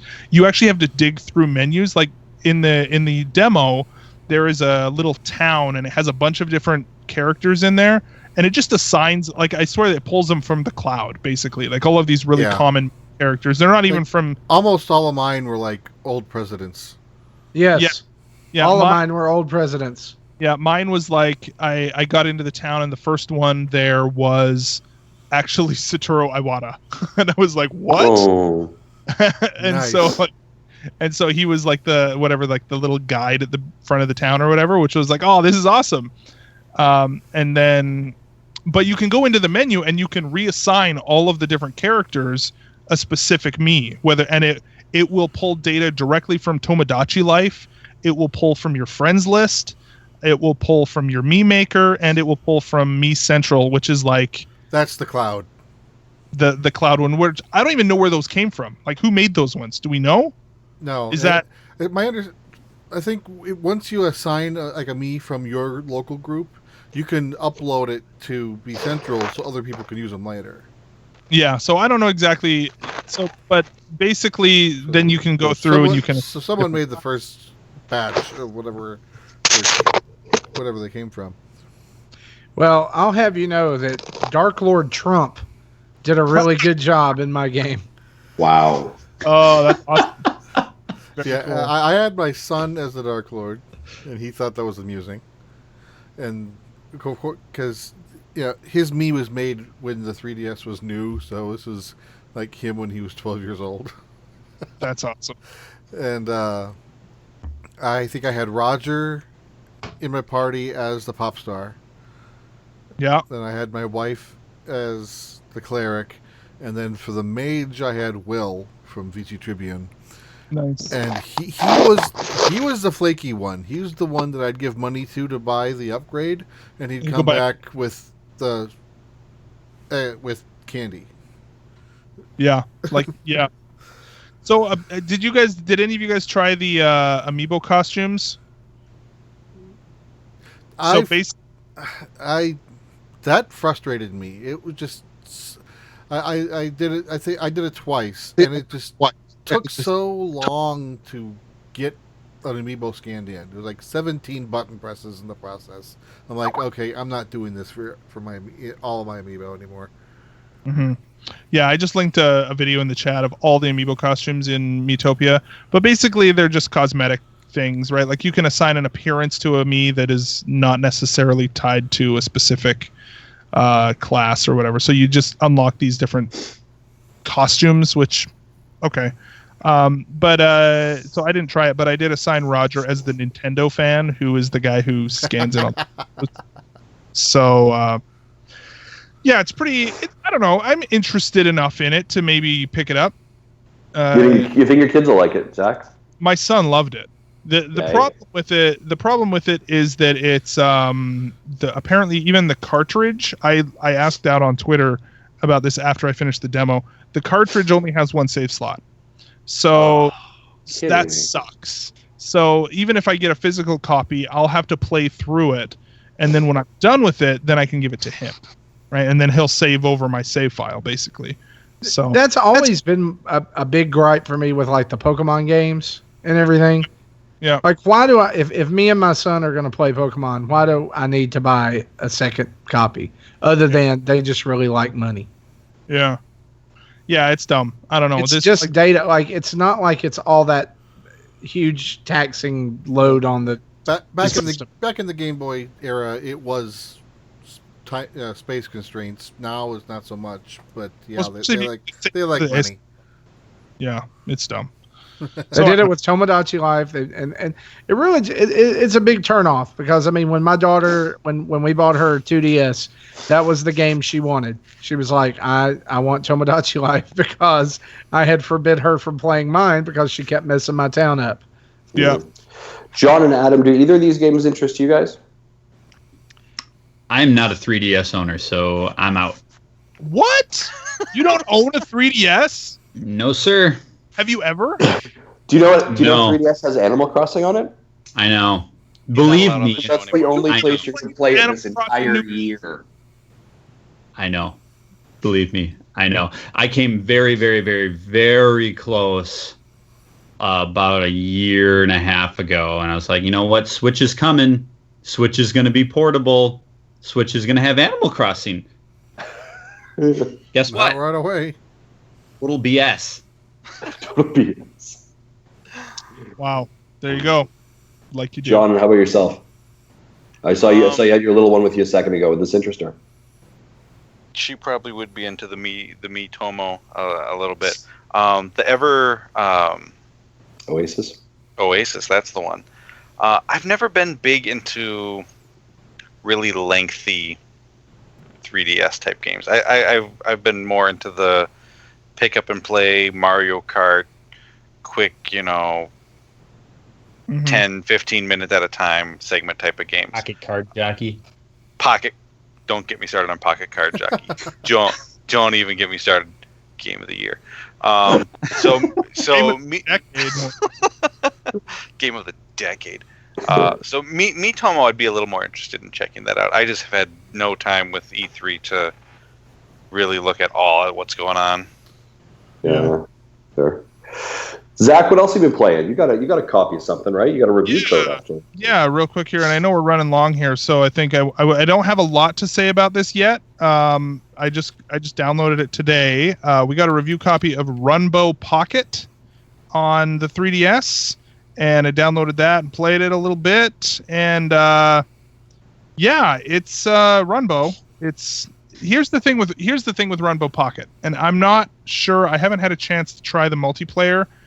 I don't know if this works with. I don't think it works with download play, so everybody has to have a copy. Which, like Runbow on the Wii U, was a 9-player local multiplayer game, right? Like that was the draw, was have as many people as possible playing this game at once.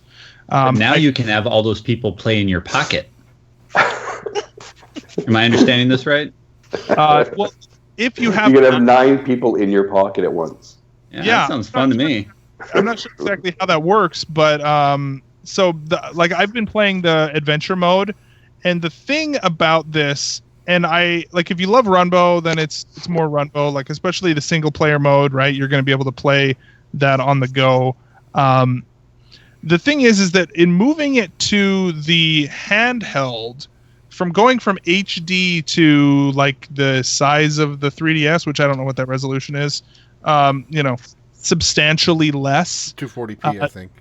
You would think that there would be, or ideally there would be some there would be some optimization graphically, you know, like I don't know if you like simplify the art style or something like that. And this, you lose a lot of the detail, like while you're actually playing the game. I don't know if, like, I'll see if I can do it, if I can show this. It probably is, of course, it's not going to do justice over Skype, but I don't know. You'll kind of get the idea. So, like you lose almost all of the what you're looking at. So it's just like, here's this little blue blob going across the screen, and now he's going to jump onto this other colored blob, and you know what I mean? Like, you don't really know what you're looking at. Here we go. So here's the top screen here. Like, this is the whole thing. And they don't zoom it in enough. It's all the same levels, it seems like, which in one sense is really cool, but also it doesn't look that great either. Like, it was already a very simplified sort of style, but you don't really know what you're looking at. You don't get to appreciate the art because they you know, it was never designed to be on this small of a screen, and so it doesn't look as nice. You don't get to appreciate the art style. Does that make sense? Like, that's my only thing with this, is that if you're not the first person I've heard say that it's not graphically impressive. It's a little muddy, and it's here's me harping on this.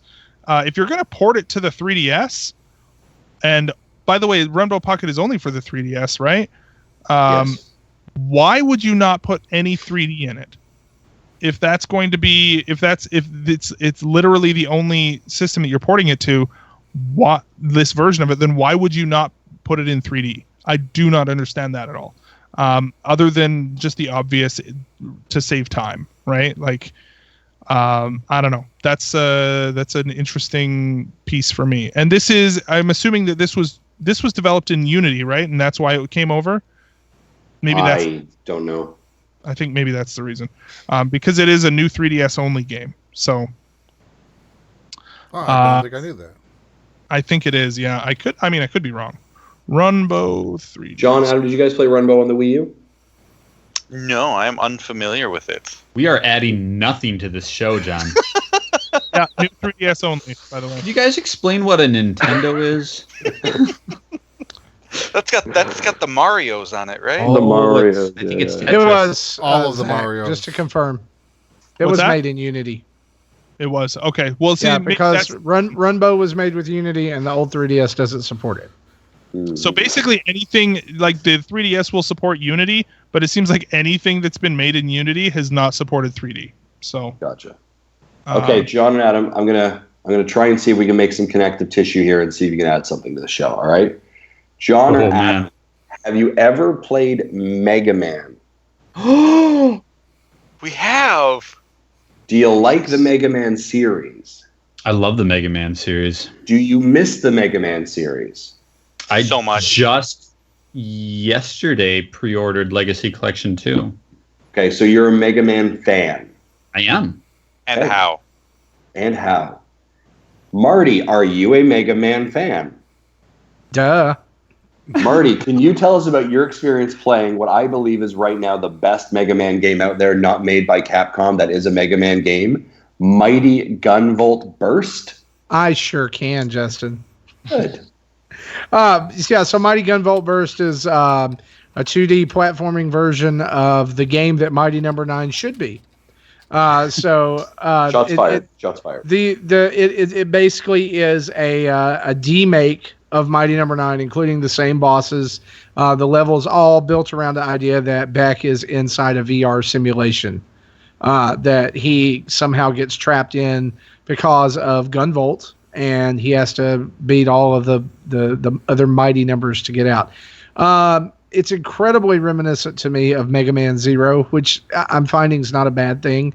I didn't like Mega Man Zero on the Game Boy Advance because of the difficulty, but this is difficult, but it also feels fair in its difficulty, if that makes sense.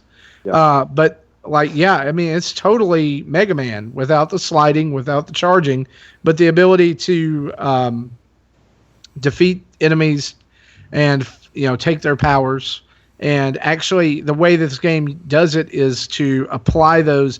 You can apply them to different shot, like gun modifiers that you can cycle through in the game, but you have to create them yourself. Which is kind of weird at first, but like you kind of get the hang of it, and it carries over. I mean, even so much that like the weaknesses of the different Mighty Number robots are the same as in Mighty Number 9. So if you remember those for the like 10 people that actually played through Mighty Number 9, then you can, it's manageable. I haven't actually played the Gunvolt side of it, but I hear it's good too. Yeah, I've been playing it, and for $10 on the eShop, for the Switch eShop, this is a fantastic pickup if you are a Mega Man fan, right? This is so reminiscent of Mega Man in every context. Like at times you're like, I'm sure someone's gonna be sending them a cease and desist letter.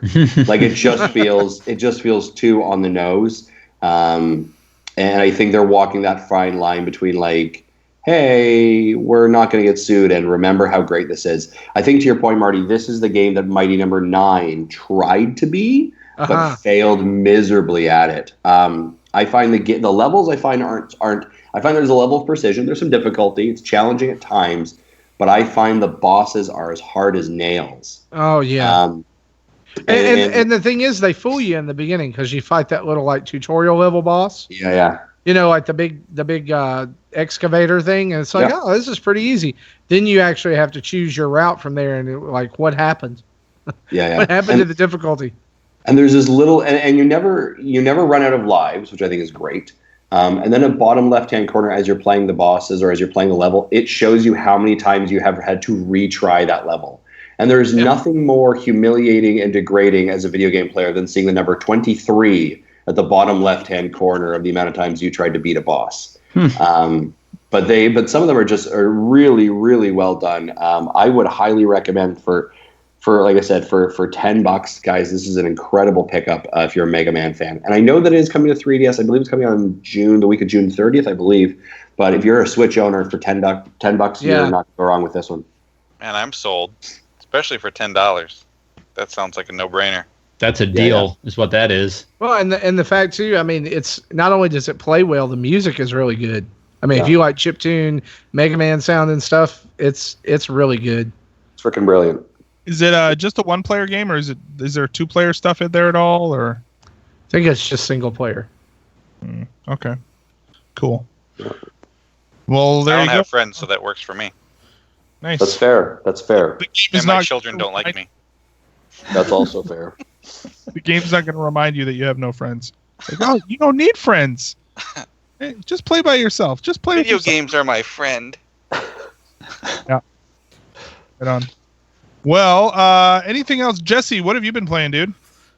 I've been primarily playing Persona 5 still, so I won't talk about that because I've been talking about that a lot, especially on Twitter. But other than Metopia demo, really, I haven't been playing anything. Yeah, it's fair. Right on. Oh, by the way, I do have one more thing I quickly want to talk about that I started playing. This is not Nintendo related, but since the Mega Dads are here, I have a PS3 that I mostly use for Blu-ray playing for my kids.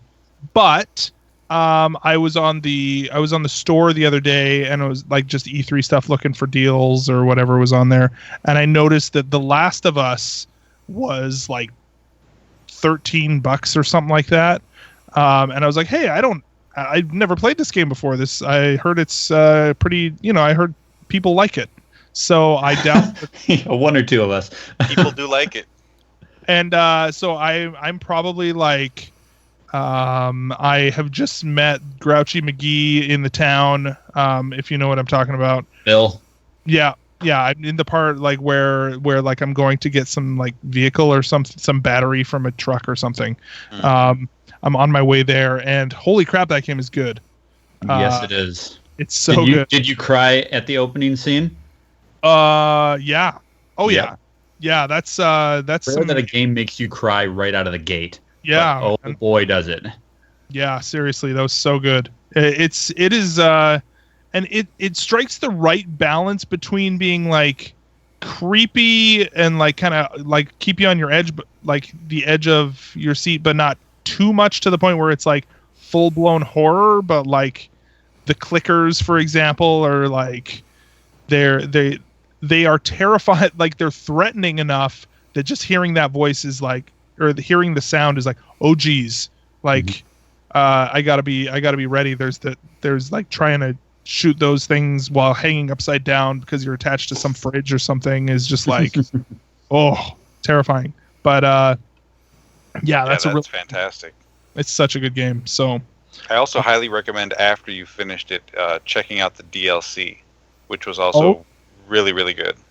Cool. Yeah, and I mean, like, just the character development that they're able to do in that game with like with both of those characters, like you can tell that there's like this sort of, you're watching this relationship between these two characters, you know, sort of this like father-daughter relationship sort of develop very subtly and like almost against their will, if that makes sense. You know what I mean?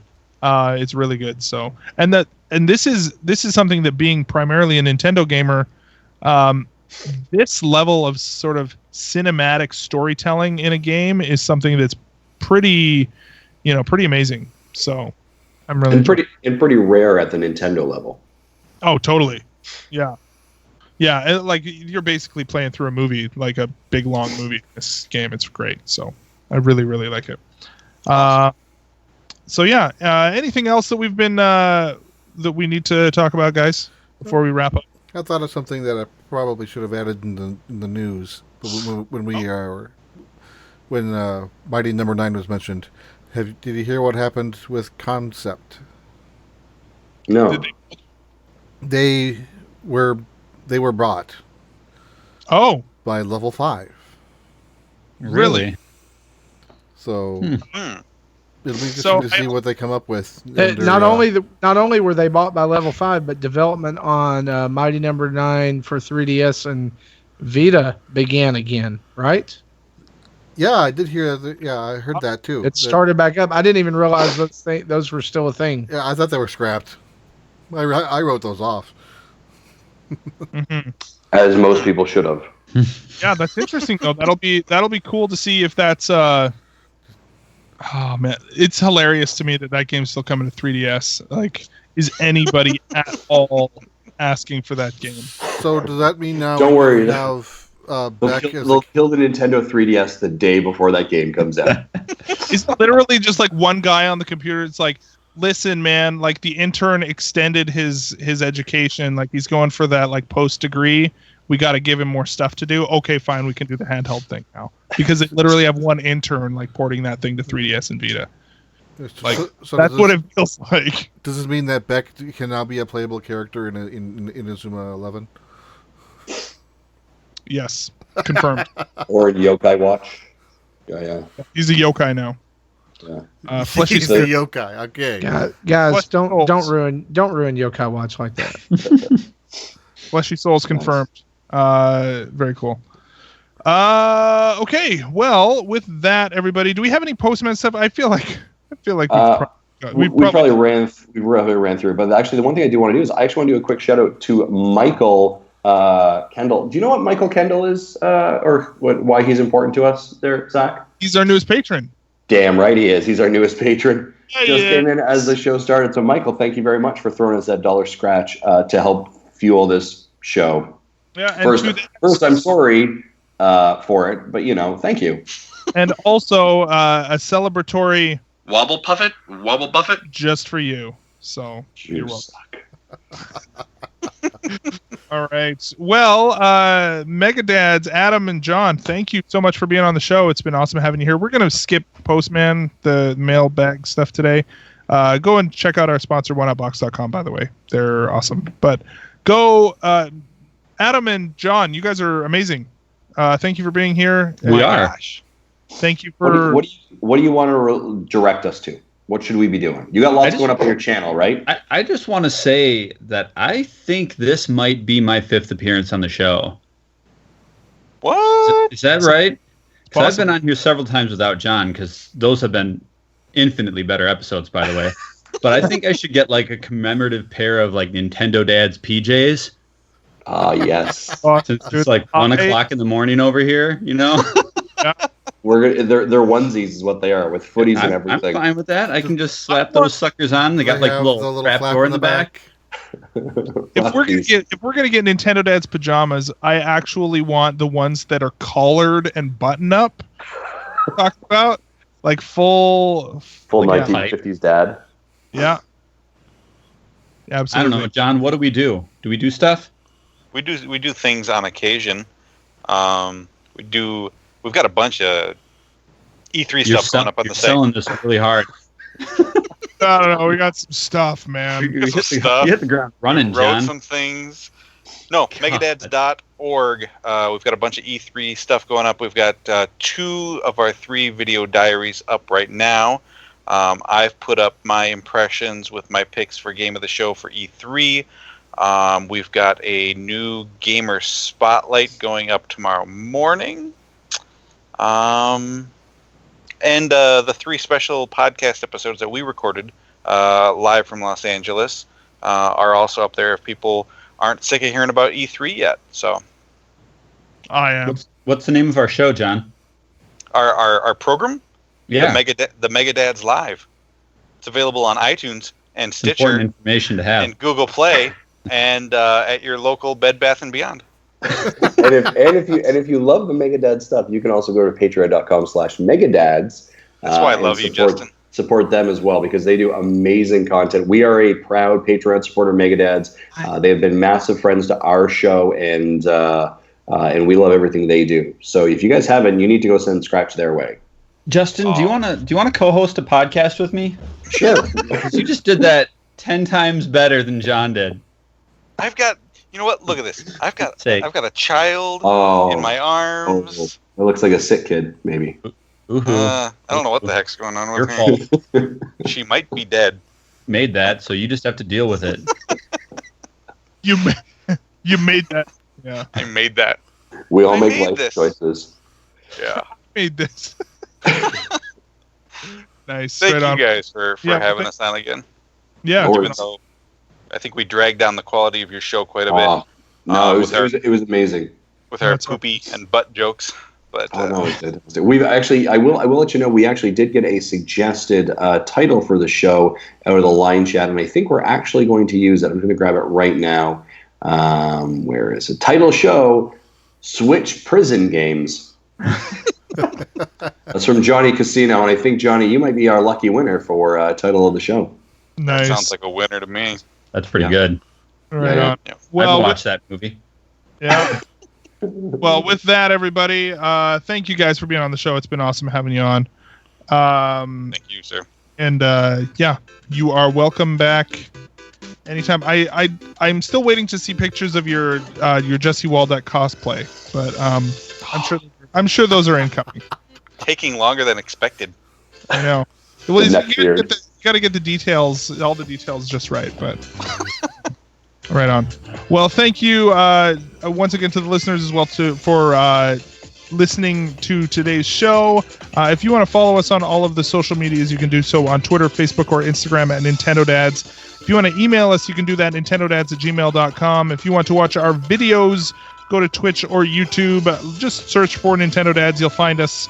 If you want to call in and leave us a voicemail, you can do so at 929-25-NDADS. That's 929-256-3237. If you want some Nintendo Dads merch, go to tiny.cc/Nintendo Dads store.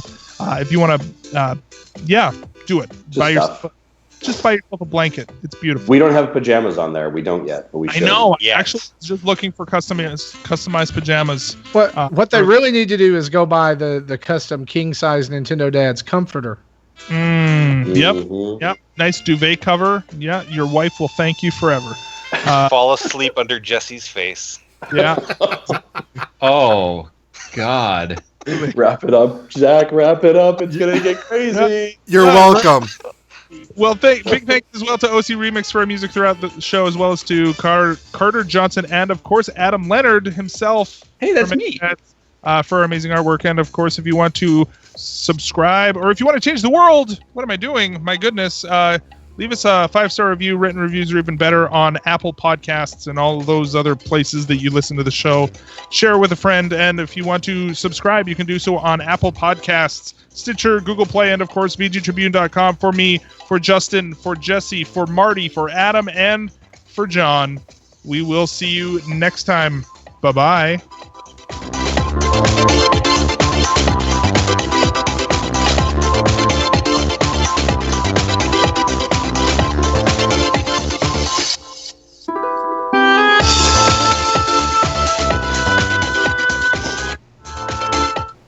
Thank you for listening to Nintendo Dads.